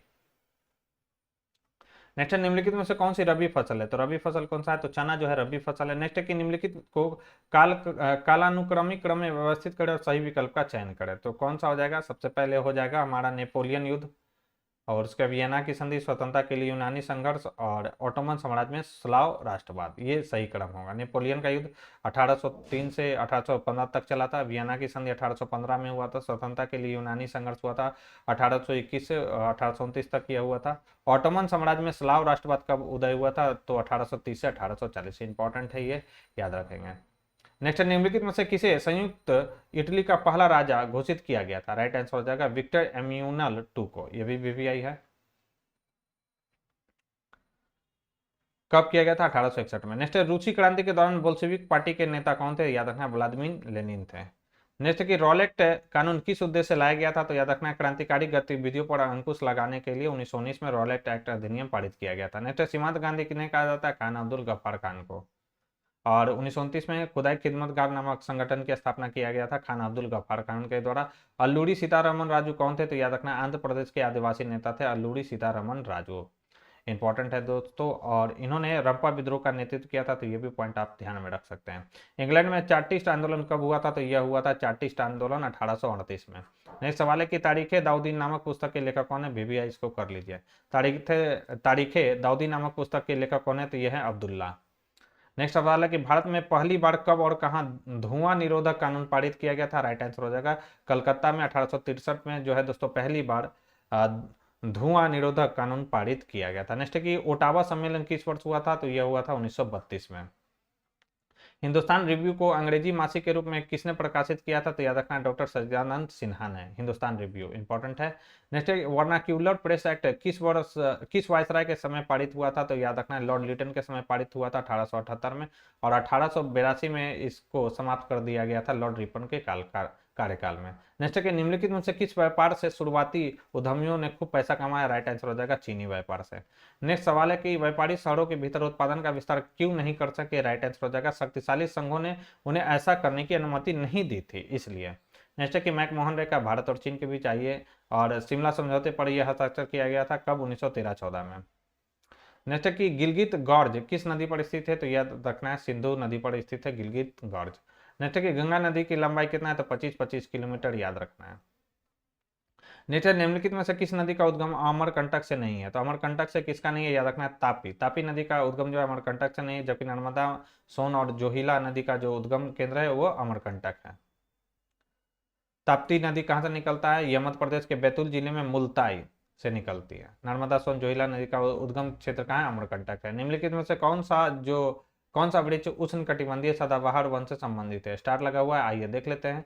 उष्ण कटिबंधीय सदाबहार वन उन क्षेत्रों में भली भांति विकसित होता है जहां 200 सेंटीमीटर से अधिक वर्षा के साथ साथ एक थोड़े समय के लिए शुष्क ऋतु पाई जाती है। उन वृक्षों में आबनूस, याद रखना है कौन कौन सा? एबोनी जिसे कहा जाता है, महोगनी, रोजवुड, रबड़, सिनकोना के वृक्ष पाए जाते हैं। शीशम आर्द्र या नम पर्णपाती वाले पर्णपाती वन क्षेत्र में पाए जाते हैं, जबकि सहतूत उष्ण कटिबंधीय शुष्क पर्णपाती वन में पाए जाते हैं। अतः एक से अधिक विकल्प यहाँ पर क्या है जो है दोस्तों सही यहाँ पर दिया गया है। तो यहाँ पे पूछा जा रहा है कि उष्ण कटिबंधीय सदाबहार वन।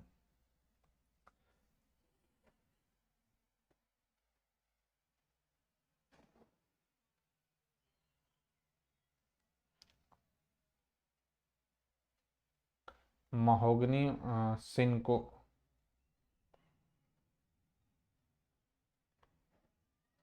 तो यहाँ पर देखिए सिनकोना और आबनूस दोनों जो है उष्ण कटिबंधीय सदाबहार वन है, और ये शीशम और शहतूत पर्णपाती वन का उदाहरण है, इसलिए इस क्वेश्चन में स्टार लगा हुआ है। ठीक है, आगे बढ़ते हैं। दाची ग्राम जो है जम्मू कश्मीर में स्थित है, क्या है? तो यह क्या है? एक राष्ट्रीय उद्यान है।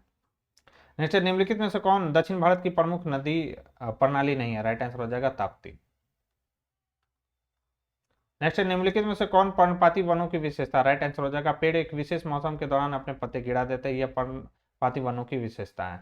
और 70 सेंटीमीटर से 200 सेंटीमीटर तक वर्षा इस वनों में देखने को मिलती है, और इसका वृक्ष आपको याद रखना है बांस है, साल है, शीशम है, चंदन है, खैर है, सागौन है, पीपल है, नीम, कुसुम, अर्जुन, शहतूत आदि के वृक्ष इन वनों में पाए जाते हैं। भारत में जनसंख्या के असमान वितरण के लिए निम्नलिखित में से कौन सा कारक उत्तरदायी नहीं है? राइट आंसर हो जाएगा सरकारी नीतियां इसके लिए उत्तरदायी नहीं है। भूटान की अर्थव्यवस्था किस पर आधारित है? पर्यटन पर आधारित है भूटान की अर्थव्यवस्था। ग्रीन हाउस प्रभाव का कारण क्या है? तो वायु प्रदूषण है। और कौन कौन सा इसमें? तो कार्बन डाइऑक्साइड है, कार्बन एसिड है, जल है, नाइट्रिक एसिड है तथा सल्फ्यूरिक एसिड इत्यादि के द्वारा होता है। दोस्तों कर्क रेखा भारत के किन राज्यों से होकर गुजरता है? 8 राज्यों से होकर गुजरता है, सभी को मालूम होगा। कौन कौन सा राज्य है? तो राजस्थान, गुजरात, मिजोरम। ठीक है, देख लेते हैं यहाँ पर कौन कौन सा। गुजरात, राजस्थान, मध्य प्रदेश, छत्तीसगढ़, झारखंड, पश्चिम बंगाल, त्रिपुरा और मिजोरम। ठीक है, इन राज्यों से होकर कर्क रेखा गुजरती है। नेक्स्ट है पैमाने की निम्नलिखित विधियों में से कौन सी एक सार्वभौमिक विधि है? राइट आंसर हो जाएगा प्रतिनिधि अंश। नेक्स्ट सवाल कि भारत में जल स्तर की गिरावट के लिए इनमें से कौन जिम्मेदार है? राइट आंसर हो जाएगा सभी। वनों की कटाई, बढ़ती जनसंख्या और कृषि गतिविधियां भारत में जल स्तर की गिरावट के लिए जिम्मेदार है। नेक्स्ट उत्पत्ति के आधार पर संसाधनों को डैश और डैश, पहले भी ये सवाल आ चुका है। उत्पत्ति के आधार पर पूछा जाए तो जैविक और अजैविक में संसाधनों को वर्गीकृत किया गया है। नेक्स्ट कि भूमि जो एक या एक से अधिक कम कृषि वर्ष के लिए खेती के बिना छोड़ी जाती है उसे क्या कहा जाता है? तो इसे कहा जाता है वर्तमान प्रति कहा जाता है। नेक्स्ट कि वे संसाधन जिनका उपयोग बिना किसी संशोधन के सीधे किया जा सकता है कहलाते हैं, तो इन्हें कहा जाता है प्राकृतिक संसाधन कहलाते हैं। उष्ण कटिबंधीय वन उदाहरण है, तो याद रखना है प्राकृतिक संसाधन के उदाहरण है उष्ण कटिबंधीय वन। डैश विश्व का सबसे गन्ना उत्पादक देश है, तो याद रखना है ब्राजील जो है विश्व का सबसे बड़ा गन्ना उत्पादक देश है। और उसके बाद कौन सा है? भारत है, उसके बाद चीन है, उसके बाद थाईलैंड, पाकिस्तान है। अवरोही क्रम में देख रहे हैं। अगर राज्यों की बात करें तो पहले नंबर पर कौन है? उत्तर प्रदेश, दूसरे नंबर पर है महाराष्ट्र, और तीसरे नंबर पर कौन है, कर्नाटक। लौह अयस्क की गलाने में प्रयुक्त धातु कर्म कोयला है, तो याद रखना है बिटुमिनस है। नेक्स्ट है, निम्नलिखित में से कौन सा खनिज चट्टानों के अपघटन से बनता है, जैसे अवशिष्ट पदार्थ का अवशिष्ट द्रव्यमान निकलता है, राइट आंसर हो जाएगा बॉक्साइट। नेक्स्ट हमारा सवाल है कि झारखंड में कोडरमा निम्नलिखित खनिजों में से किस एक का प्रमुख उत्पाद है, राइट आंसर हो जाएगा अब्रक। जल की कमी क्या है, जल की कमी क्या है, तो जल की कमी किसे कहा जाता है, तो पानी की कमी एक क्षेत्र भीतर पानी के उपयोग की मांगों को पूरा करने के लिए पर्याप्त उपलब्ध ताजे पानी के संसाधनों की कमी, यह कहलाता है जल की कमी। नेक्स्ट सवाल है कि हमें अपने जल संसाधनों के संरक्षण और प्रबंधन की आवश्यकता क्यों है, राइट आंसर हो जाएगा उपयुक्त सभी, यानी खुद को स्वास्थ्य संबंधी खतरों से बचाने के लिए, खाद्य सुरक्षा सुनिश्चित करने के लिए, और हमारे प्राकृतिक पारिस्थितिकी तंत्र के क्षरण को रोकने के लिए जो है दोस्तों जल संसाधनों का संरक्षण और प्रबंधन आवश्यक है। नेक्स्ट है कि टैक्सोल का उपयोग होता है, तो याद रखना है कैंसर में टैक्सोल का उपयोग हम लोग करते हैं। इनमें से कौन सा कथन वनस्पतियों और जीवों की कमी का वैध कारण नहीं है, राइट आंसर हो जाएगा चढ़ाई और ईंधन की लकड़ी का संग्रह, यह वनस्पतियों और जीवों की कमी का वैध कारण नहीं है। बोंगाई गांव तेल उत्पादक क्षेत्र किस राज्य में है, तो यह है दोस्तों असम राज्य में।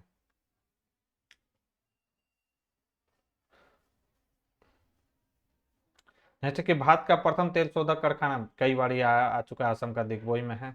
दक्षिण भारत की सबसे बड़ी नदी घाटी कौन सी है, तो याद रखना है तुंगभद्रा है। सबसे बड़ी नदी घाटी परियोजना कौन सा है, तो तुंगभद्रा। तुंगभद्रा जो है कृष्णा की सहायक नदी है, यह कर्नाटक व आंध्र प्रदेश की संयुक्त परियोजना है दोस्तों, इंपॉर्टेंट है। निम्नलिखित में से कौन उद्योग सार्वजनिक क्षेत्र के अंतर्गत आता है, राइट आंसर हो जाएगा बोकारो लौ इस्पात उद्योग जो है सार्वजनिक क्षेत्र के अंतर्गत आता है। भारत में तांबा लगाने का आधुनिक कारखाना सबसे पहले कहाँ खुला था, तो यह खुला था घाटशिला में, VBI इसको कर लीजिए। तो भारत में तांबा लगाने का आधुनिक जो कारखाना था सबसे पहले कहाँ खुला था, घाटशिला में यह खुला था। घाटशिला कहाँ पर है, झारखंड में। यहाँ तांबा क्षेत्र कौन सा है, तो मौसा बानी है, राखा खेतरी आदि है दोस्तों। जैसे अन्य तांबा क्षेत्र कौन सा है, तो यहाँ पर नहीं है, मतलब मौसा बैनी है, राखा है, खेतरी। खेतरी कहाँ पर है, राजस्थान में। जूट उद्योग के सबसे अधिक कारखाने मिलते हैं, तो याद रखना है हुगली पट पर मिलते हैं दोस्तों, पट पर नहीं तट पर होगा। जूट उद्योग के सबसे अधिक कारखाने हुगली तट पर दिखाई देते हैं। जूट की शुरुआत 1855 में रियसरा में लगाई गई थी, पहले भी हम लोग देख चुके हैं। भारत को कुल कितने डाक क्षेत्रों में बांटा गया, मोस्ट VVI सवाल। भारत को कुल कितने डाक क्षेत्रों में विभाजित किया गया, 9 डाक क्षेत्रों में विभाजित किया गया है। नेक्स्ट है कि कांडला पतन कहाँ पर है, गुजरात राज्य में है कांडला पतन। नेक्स्ट है कि बाढ़ कौन सी आपदा है, तो बाढ़ जो है प्राकृतिक आपदा है। नेक्स्ट है पंजाब में भूमि निम्नीकरण का मुख्य कारण क्या है, तो याद रखना है अत्यधिक सिंचाई। बिहार का कौन सा नगर रेशम उद्योग के लिए प्रसिद्ध रहा है, राइट आंसर हो जाएगा भागलपुर। नेक्स्ट है हमारा सवाल कि कौन सा राज्य पायरेट्स का अग्रणी उत्पादक है, तो राइट आंसर हो जाएगा बिहार। पायरेट्स के उत्पादन में बिहार जो है अग्रणी है दोस्तों। नेक्स्ट है कि बिहार के जल में कौन सा रसायन सांद्रित है, तो याद रखना है आर्सेनिक। बिहार की वित्तीय राजधानी कौन सी है, तो भारत की वित्तीय राजधानी कौन सी है, तो यह है मुंबई। भारत में संप्रभु कौन है, तो याद रखना है जनता है संप्रभु। नेक्स्ट है कि रीपोलिंग क्या है, तो यह पुनः मतदान को कहा जाता है रीपोलिंग। भारतीय निर्वाचन आयोग संविधान के किस अनुच्छेद में है, तो याद रखना है 324 में। नेक्स्ट है कि लोकतंत्र में राजनीतिक समानता का क्या महत्व है, तो राइट आंसर हो जाएगा यह सुनिश्चित करता है कि निर्णय लेने में प्रत्येक नागरिक की समान भागीदारी हो, यह है राजनीतिक समानता। नेक्स्ट है कि पंचायती राज का वर्णन संविधान के किस अनुच्छेद में किया गया है, तो अनुच्छेद 40 में किया गया है। किसमें है यह, तो राज्य के नीति के निर्देशक तत्व में। भारत में लड़कियों के मतदान करने की कम से कम आयु कितना है, तो याद रखना 18 वर्ष है।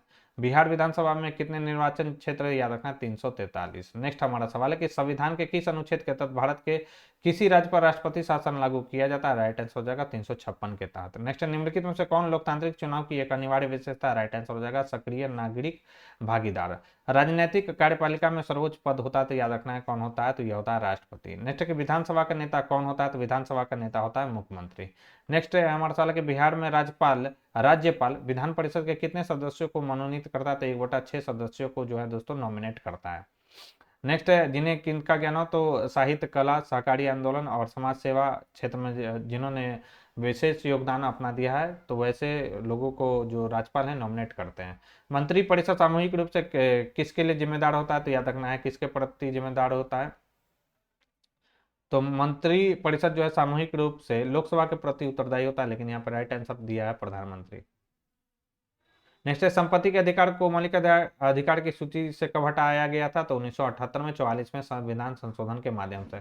इनमें से कौन सा अधिकार भारतीय नागरिकों को प्राप्त है, तो 15, 16, 19, 29 और 30, ये जो अधिकार है केवल भारतीय नागरिकों को प्राप्त है, गैर नागरिकों को प्राप्त नहीं है। राइट आंसर हो जाएगा अपने संस्कृति की रक्षा करना जो है भारतीय नागरिकों को प्राप्त है। सूचना का अधिकार अधिनियम 2005 ने किस अधिनियम का स्थान लिया है? राइट आंसर हो जाएगा सूचना की स्वतंत्रता अधिनियम 2002 का। इंपॉर्टेंट ये सवाल है। और कब लागू हुआ था, प्रभावी हुआ था? तो याद रखना 12 अक्टूबर 2005 को। आरटीआई आवेदन दाखिल करने के लिए आयु मानदंड कितना है? तो याद रखना उम्र की कोई सीमा नहीं है। नेक्स्ट है भारत की नीति आयोग का गठन कब किया गया था? तो 1 जनवरी 2015 को। नेक्स्ट सवाल है कि डैश का अर्थ है कि साझा संस्कृति पर आधारित सामाजिक विभाजन। जातीय, जातीय का अर्थ है साझा संस्कृति पर आधारित सामाजिक विभाजन। सत्ता साझाकरण व्यवस्था के बारे में निम्नलिखित में से कौन सा कथन सही है? सत्ता साझाकरण क्या होता है? तो प्रत्येक समाज को किसी न किसी रूप में सत्ता की साझेदारी की आवश्यकता होती है, भले ही वह छोटा हो या उसमें सामाजिक विभाजन न हो। राजनीतिक दल को प्रतीक चिन्ह आवंटित कौन करता है? चुनाव आयोग। भारतीय लोकतंत्र को किसका प्रयोगशाला कहा गया है? याद रखना अधिकारों का प्रयोगशाला कहा गया। आर्थिक वृद्धि निम्नलिखित में से किस पर निर्भर करती है? तो याद रखना विभिन्न राष्ट्रों के बीच सहयोग पर आर्थिक वृद्धि जो है दोस्तों निर्भर करता है। नेक्स्ट है कि अमर्त्य सेन द्वारा प्रस्तावित न्याय का कौन सा सिद्धांत विभिन्न सामाजिक और आर्थिक असमानताओं को दूर करने की आवश्यकता पर केंद्रित है? राइट आंसर हो जाएगा क्षमता दृष्टिकोण। और लास्ट है हमारा कि कौन सा कदम लोकतांत्रिक सुधार का सूचक है? राइट आंसर हो जाएगा पंचायती राज। अब हम लोग दोस्तों जो है हमारा लास्ट सेट जो है यहाँ पर 18/5/2024 को शिफ्ट 2 में जो पेपर पूछा गया था उसको हम लोग एक एक कर कर देखेंगे। और ये आज के डिस्कशन का हमारा लास्ट PYQ भी होगा दोस्तों। फर्स्ट सवाल है कि एस्ट्रोलैब किस प्रकार का यंत्र था? तो एस्ट्रोलैब जो था अक्षांश बताने वाला यंत्र था, यानी लैटिट्यूड या मीटर था एस्ट्रोलैब। राइट आंसर हो जाएगा सी। नेक्स्ट है कि जेमोरिन कहाँ का राजा था? तो याद रखना कैलिकट का राजा था जेमोरिन। नेक्स्ट है कि वास्को डी गामा को भारत पहुंचाने का मार्ग किसने बताया था? तो अब्दुल मजीद ने बताया था और यह गुजरात का व्यापारी था, याद रखेंगे। नेक्स्ट है हमारा सवाल कि धर्मनिरपेक्ष राज्य की स्थापना सर्वप्रथम कहाँ हुई थी? तो याद रखना अमेरिका में हुआ था। नेक्स्ट है कि अमेरिकी स्वतंत्रता संग्राम की सबसे महत्वपूर्ण उपलब्धि क्या थी? कई बार यह सवाल आ चुका है, तो याद रखना है गणतंत्रात्मक व्यवस्था का पहला प्रयोग कहां पर देखने को मिला था? तो अमेरिका स्वतंत्रता संग्राम में देखने को मिला था। नेक्स्ट हमारा सवाल है कि दास प्रथा का अंतिम रूप से उन्मूलन कब हुआ था? तो याद रखना है 1848 में। इसको VBI आप कर लीजिए दोस्तों। दास प्रथा का जो उन्मूलन हुआ था अंतिम रूप से कब हुआ था? 1848 में। नेक्स्ट है कि 1917 ईस्वी में कौन देश प्रथम विश्व युद्ध से अलग हो गया था? याद रखना है रूस जो था वह प्रथम विश्व युद्ध से अलग हो गया था। नेक्स्ट है कि द्वितीय विश्व युद्ध का अंत कब हुआ था? तो 1945 में हुआ था। नेक्स्ट है कि प्रथम विश्व युद्ध का तत्कालीन कारण क्या था? इंपॉर्टेंट है, VBI इसको कर लीजिए। प्रथम विश्व युद्ध का तत्कालीन कारण था ऑस्ट्रेलिया के युवराज की सेराजेवो में क्या कर दिया गया था? हत्या कर दिया गया था। और यही जो है प्रथम विश्व युद्ध का तत्कालीन कारण था। जैसे कि जर्मनी में नाजी पार्टी का नेता कौन था? सभी को मालूम होगा एडोल्फ हिटलर था। नेक्स्ट कि सरहुल जो है डैश ऋतु के दौरान मनाया जाता है? तो याद रखना है बसंत ऋतु में मनाया जाता है सरहुल। इस पर्व में साल के वृक्ष की महत्वपूर्ण भूमिका होती है। आदिवासी यानी मुंडा ऐसे मानते हैं कि साल के वृक्ष में उनके देवता बोंगा निवास करते हैं। यह त्योहार 4 दिनों तक मनाया जाता है, याद रखना है। चैत्र माह के शुक्ल पक्ष की तृतीया से शुरू होता है यह। सरहुल को अन्य नामों से भी जाना जाता है, जैसे खद्दी उराव जनजाति के द्वारा, फिर बा परब संथाल जनजाति के द्वारा और जकोर खड़िया जनजाति के द्वारा। नेक्स्ट इनमें से कौन कोल विद्रोह में शामिल था? कौन से कोल विद्रोह में शामिल थे? तो बुद्धू भगत जो थे कोल विद्रोह में शामिल थे दोस्तों। इनमें से कौन सा निम्नलिखित मोटा अनाज है? तो मोटा अनाज कौन सा? देखिए ज्वार बाजरा रागी ये सब मोटा अनाज है। राइट आंसर हो जाएगा डी। नेक्स्ट हमारा सवाल है कि किस आदिवासी नेता ने अंग्रेजों द्वारा लगाए गए वन कानूनों के खिलाफ बस्तर में विद्रोह का नेतृत्व किया था? राइट आंसर हो जाएगा गुंडा धुर ने। नेक्स्ट हमारा सवाल है कि डैश वह समय था जब नए आविष्कारों के परिणाम स्वरूप कृषि उत्पादन में उल्लेखनीय वृद्धि हुई थी? राइट आंसर हो जाएगा ग्रीन रेवोल्यूशन यानी हरित क्रांति, इसका राइट आंसर हो जाएगा। नेक्स्ट सवाल है कि निम्नलिखित में से किसे गोल्डन फाइबर कहा जाता है? तो जूट को जो है गोल्डन फाइबर कहा जाता है। नेक्स्ट है भारत में कुल फसल उत्पादन क्षेत्र का कितना प्रतिशत तिलहन से आच्छादित है? राइट आंसर हो जाएगा 12% जो भाग है तिलहन से आच्छादित है। VBI कर लीजिए इसको। नेक्स्ट है कि निम्नलिखित में से कौन खरीफ फसलों का उदाहरण है? तो खरीफ फसलों का उदाहरण कौन सा है? तो याद रखना है चावल जो है खरीफ फसल है, जबकि गेहूं मटर चना कैसा रबी फसल है ये। नेक्स्ट निम्नलिखित में से कौन सी फसल फसल है? पे फसल कौन सा है? तो चाय जो है पे फसल है, याद रखना है। राष्ट्र संघ का अस्थायी मुख्यालय कहाँ था? तो राष्ट्र संघ का अस्थायी मुख्यालय था स्विट्जरलैंड के जेनेवा में। राइट आंसर होगा बी। नेक्स्ट है कि रोमानियतावाद को संदर्भित करता है, तो रोमांटिसिज्म रेफर्स टू, रोमानियतावाद को संदर्भित करता है, राइट आंसर हो जाएगा कल्चरल मूवमेंट को यानी सांस्कृतिक आंदोलन को संदर्भित करता है। पर्सिया में किसे जंकर्स कहा जाता था, इंपॉर्टेंट ये भी सवाल है। तो पर्सिया में किसे जंकर्स कहा जाता था, तो याद रखना लार्जर लैंड ओनर्स को यानी बड़े जमींदार को जंकर्स कहा जाता था। नेक्स्ट हमारा सवाल है कि 1 सितंबर 1939 को द्वितीय विश्व युद्ध कहां से आरंभ हुआ था, तो यह प्रारंभ हुआ था यूरोप से। नेक्स्ट सवाल है कि यूएसएसआर और जर्मनी के बीच युद्ध कब शुरू हुआ था, तो यह युद्ध शुरू हुआ था 22 जून 1941 को। नेक्स्ट है कि साइमन कमीशन किस वर्ष भारत आया था, तो यह आया था 3 फरवरी 1928 को भारत आया था। इंपॉर्टेंट ये सवाल है। नेक्स्ट हमारा सवाल है कि भारतीय राष्ट्रीय कांग्रेस की स्थापना किस वर्ष हुई और इसके संस्थापक कौन थे, तो 1885 में ए.ओ. ह्यूम ने भारतीय राष्ट्रीय कांग्रेस की स्थापना की थी, याद रखेंगे। और इसके प्रथम अध्यक्ष कौन बनाए थे, तो डब्ल्यू.सी. बनर्जी यानी उमेश चंद्र बनर्जी इसके प्रथम अध्यक्ष बने थे। कहाँ पर हुआ था, तो यह हुआ था बम्बई में हुआ था और इसमें 72 प्रतिनिधियों ने इसमें भाग लिया था। निम्नलिखित दिए गए विकल्पों में से कौन सा लोकप्रिय रूप से भारत के ग्रैंड ओल्ड मैन के रूप में जाना जाता है, किसे जाना जाता है, सभी को मालूम होगा, दादा भाई नौरोजी को grand old man of India कहा जाता है। नेक्स्ट हमारा सवाल है कि औद्योगिक क्रांति का अर्थ क्या है, तो औद्योगिक यानी इंडस्ट्रियल रेवोल्यूशन का अर्थ क्या था, तो चेंज इन प्रोडक्शन सिस्टम यानी उत्पादन प्रणाली में परिवर्तन। नेक्स्ट सवाल है हमारा कि पेरिस शांति समझौता कब हुआ था, 1919 में हुआ था पेरिस शांति समझौता। G77 की स्थापना कब हुई थी, तो याद रखना 1964 में G77 की स्थापना हुई थी दोस्तों।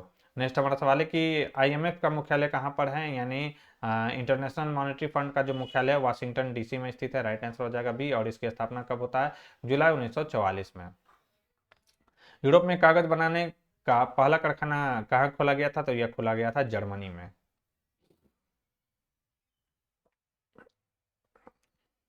और 1336 में जर्मनी के कागज कारखाने की स्थापना नूरनबर्ग में उलमन स्ट्रोमर द्वारा किया गया था। नेक्स्ट है निम्नलिखित में से कौन एक यूरोपीय प्रबंध एजेंसी थी, राइट आंसर हो जाएगा एंड्रयू यूल जो थे वह एक यूरोपियन मैनेजिंग एजेंसी है, याद रखना है एंड्रयू यूल। नेक्स्ट है 17वीं शताब्दी में यूरोप के शहरों में व्यापारी ग्रामीण इलाकों में चले गए, तो 17वीं शताब्दी में यूरोप के शहरों में व्यापारी जो है ग्रामीण इलाकों में चले गए, क्यों चले गए, तो याद रखना है किसानों और कारीगरों को अंतर्राष्ट्रीय बाजारों के लिए उत्पादन करने के लिए प्रेरित करने के लिए धन की आपूर्ति करने के लिए चले गए थे। नेक्स्ट जो सवाल है कि पहली सूती मिल कहाँ स्थापित की गई थी, तो याद रखना है बॉम्बे में। धुआंधार जलप्रपात किस नदी पर है, तो याद रखना है नर्मदा नदी पर है। नेक्स्ट है कि लक्ष्मी सागर झील कहाँ स्थित है, तो यह स्थित है दरभंगा, बिहार के दरभंगा जिले में स्थित है लक्ष्मी सागर झील। कांवर झील कहाँ पर है, कांवर झील है बेगूसराय में। कुशेश्वर झील कहाँ पर है, दरभंगा में। सिमड़ी या बख्तियारपुर झील जो है सहरसा जिले में है। और घोंगा झील कहाँ पर है, तो यह है कटिहार में। सारे के सारे इंपॉर्टेंट है, VVI कर लीजिए। निम्नलिखित में से कौन भ्रंश घाटी से होकर बहने वाली नदी है, राइट आंसर हो जाएगा नर्मदा। और जो ताप्ती नदी है वो भ्रंश घाटी से होकर बहती है। भरतपुर पक्षी अभ्यारण्य कहाँ स्थित है, तो यह जो है भारत के राजस्थान में स्थित है भरतपुर पक्षी अभ्यारण्य। नेक्स्ट सवाल है कि सिमलीपाल कहाँ पर है, उड़ीसा में, देखना ही नहीं है सिमलीपाल मतलब उड़ीसा। नेक्स्ट हमारा सवाल है कि भारत को कितने प्रमुख भौतिक प्रभागों में जो है विभाजित किया गया, तो भारत को 6 प्रमुख भौतिक प्रभागों में जो है विभाजित किया गया। VVI कर लीजिए कौन कौन सा, उत्तर तथा उत्तर पूर्वी पर्वतमाला, उत्तर भारत का विशाल मैदान, प्रायद्वीपीय पठार, भारतीय मरुस्थल, तटीय मैदान और द्वीप समूह, VVI है ये। नेक्स्ट निम्नलिखित में से कौन सा भारत में वनस्पति और वन जीवन के वितरण को प्रभावित करने वाला कारक है, राइट आंसर हो जाएगा टेम्परेचर, एल्टीट्यूड, रेनफॉल यानी तापमान, ऊंचाई, वर्षा, ये सभी प्रभावित करते हैं किसको, वनस्पति और वन्य जीवन के वितरण को। राइट आंसर होगा डी।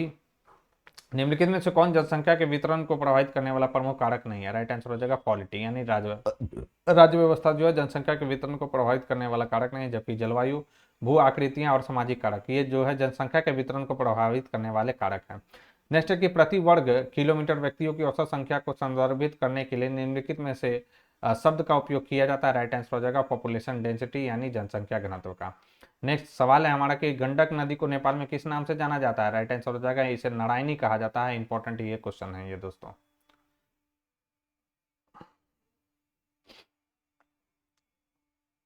और क्या होता है कि बिहार के चंपारण जिले में यह गंगा जो है मैदान में प्रवेश करती है और पटना के टिकट सोनपुर में गंगा नदी में मिल जाती है ये गंडक नदी। गंडक नदी की दो धाराएं याद रखना है, काली गंडक और त्रिशूल गंगा के मिलने से बनता है गंडक नदी। और यह नेपाल हिमालय में धौलागिरी एवं माउंट एवरेस्ट के बीच से निकलती है और मध्य नेपाल को अपवाहित करती है, बिहार के चंपारण जिले में प्रवेश करती है और सोनपुर में जाकर गंगा नदी में मिल जाती है। नेक्स्ट की पृथ्वी पर के नदी पहाड़ समुद्र को प्रदर्शित करने वाले मानचित्र कहलाते हैं, तो यह कहलाता है फिजिकल मैप कहलाता है, यानी भौतिक मानचित्र कहलाता है। पैमाने में अंश दर्शाता है, न्यूमरेटर इन स्केल प्रेजेंट क्या दर्शाता है, तो मैप डिस्टेंस बताता है, यानी मानचित्र दूरी को बताता है न्यूमरेटर यानी अंश। नेक्स्ट हमारा सवाल है कि प्रतिनिधि अंश यानी रिप्रेजेंटेटिव फ्रैक्शन के नाम से भी जाना जाता है, तो किसे जाना जाता है, तो इंटरनेशनल स्केल को यानी अंतर्राष्ट्रीय पैमाने को।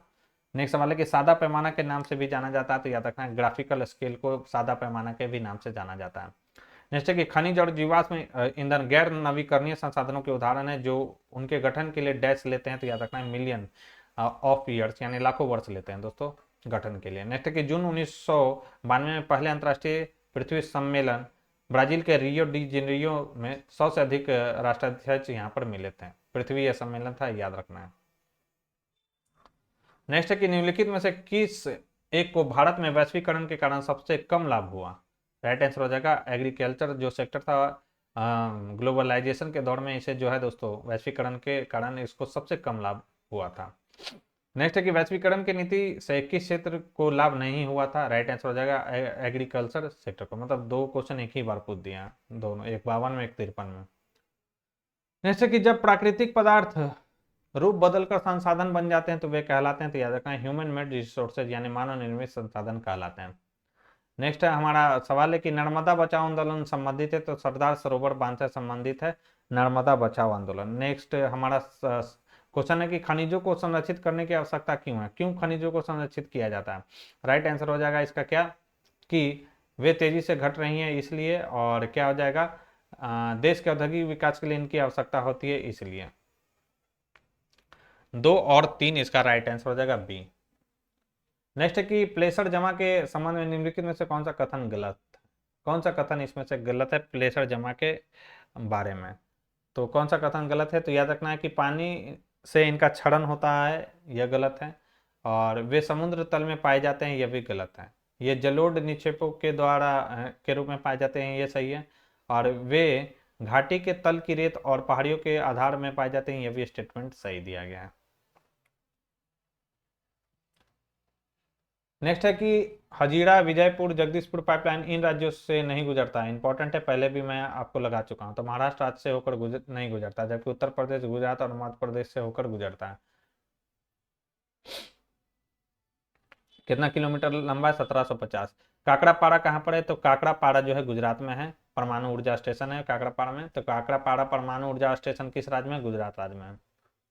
तारापुर कहाँ पर है, इंपॉर्टेंट है ये वीवीआई में कर दे रहा हूँ, तारापुर जो है महाराष्ट्र में, रावत भाटा जो है राजस्थान में, कल्पकम कहाँ पर है, तमिलनाडु में, नरोड़ा कहाँ है, उत्तर प्रदेश में, कैगा कहाँ है, कर्नाटक में, कुडनकुलम कहाँ पे है, तमिलनाडु में। नेक्स्ट है कि वन विस्तार के नजरिए से भारत विश्व का कौन सा स्थान है, तो भारत का विश्व में 10वां स्थान है वन विस्तार के दृष्टिकोण से। नेक्स्ट सवाल है कि हमारे देश में हाल ही में वन क्षेत्र में वृद्धि हुई है, तो याद रखना है प्लांटेशन बाय डिफरेंट एजेंसी, विभिन्न एजेंसियों द्वारा वृक्षारोपण करने से हाल के वर्षों में जो है दोस्तों वन क्षेत्रों में वृद्धि देखी गई है भारत में। नेक्स्ट है भारत में किस स्थान पर पहला परमाणु ऊर्जा केंद्र स्थापित किया गया था, राइट आंसर हो जाएगा तारापुर में। तारापुर कहाँ पर है, तो महाराष्ट्र में है, तो भारत में प्रथम परमाणु ऊर्जा केंद्र तारापुर में अक्टूबर 1969 में स्थापित किया गया था। भारत में परमाणु ऊर्जा कार्यक्रम की शुरुआत अगस्त 1948 में, याद रखना है 1948 को परमाणु ऊर्जा आयोग की स्थापना हुई थी।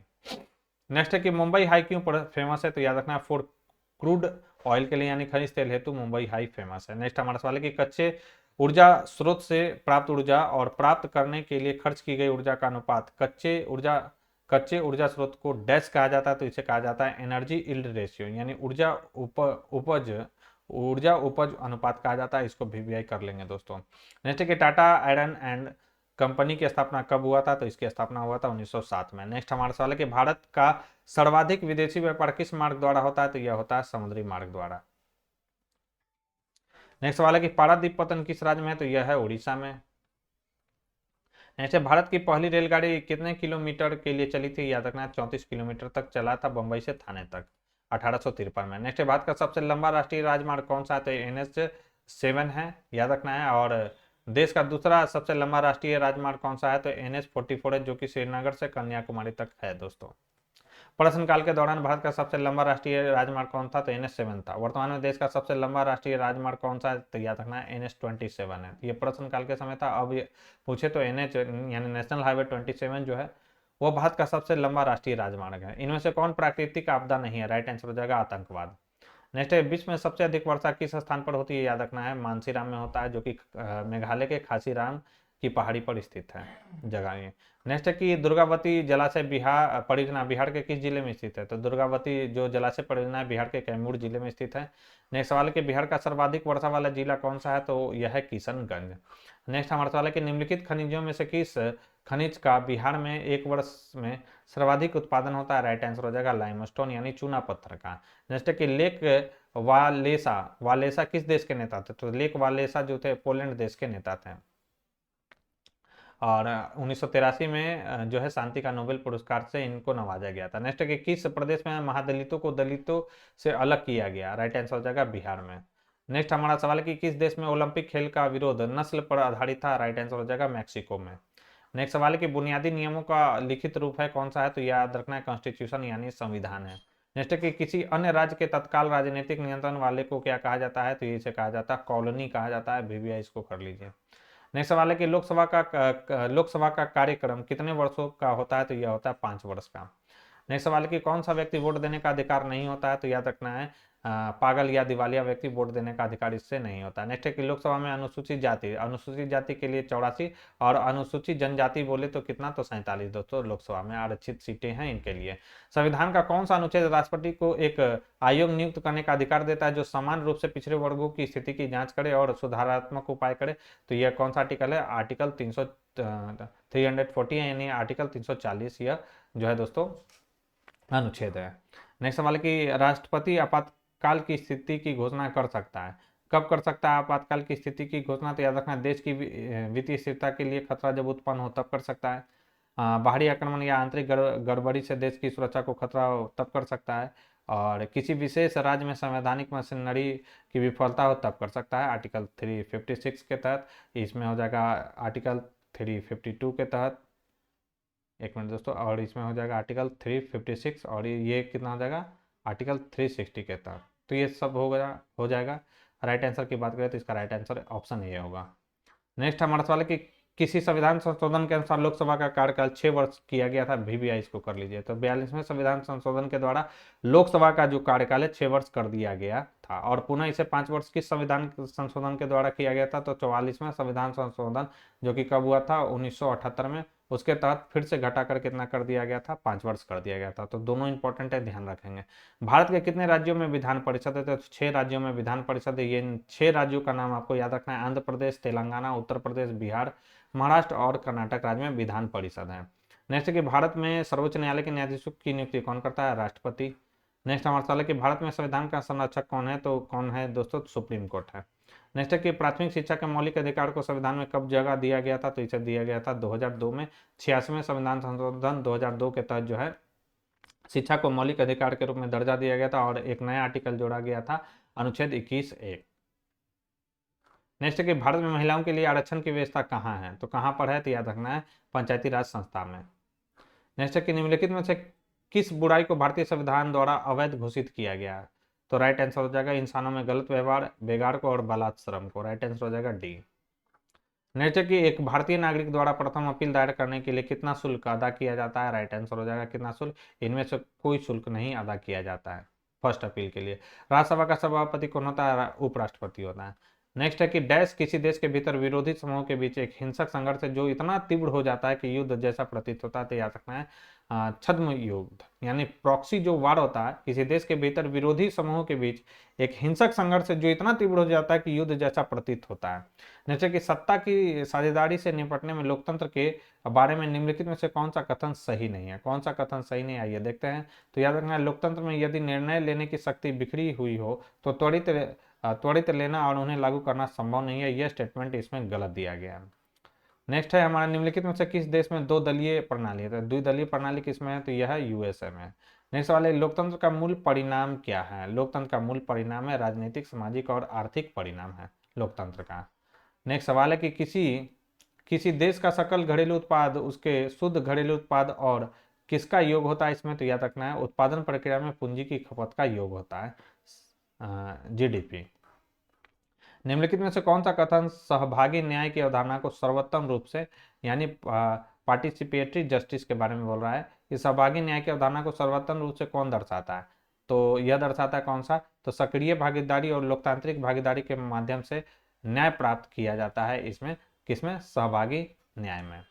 और आज के डिस्कशन का हमारा लास्ट सवाल है कि आधुनिक युग में प्रत्यक्ष लोकतंत्र कहाँ है, तो आधुनिक युग में प्रत्यक्ष लोकतंत्र कहाँ देखने को मिलता है, स्विट्जरलैंड में देखने को मिलता है। तो दोस्तों ये थी हमारी आज के डिस्कशन। इस डिस्कशन में हम लोगों ने दोस्तों 2024 में पेपर 1 में सोशल साइंस से रिलेटेड जितने भी सवाल पूछे गए थे उसको हम लोगों ने कवर कर लिया है। तो वीडियो पसंद आई हो दोस्तों तो वीडियो को लाइक और अपने दोस्तों के साथ शेयर करना ना भूले, हाइप भी इसे कर दे, और जो लोग हमारे चैनल से पहली बार जुड़े हैं तो चैनल को सब्सक्राइब कर ले, बेल आइकन को प्रेस कर ले ताकि नए वीडियो के नोटिफिकेशन सबसे पहले आपको मिल सके। और किन्हीं को अगर ये बुक चाहिए तो उसका लिंक मैंने डिस्क्रिप्शन बॉक्स में दे दिया है, आप वहां से जाकर इसको परचेज कर सकते हैं। तो आज के लिए बस इतना ही दोस्तों, थैंक यू।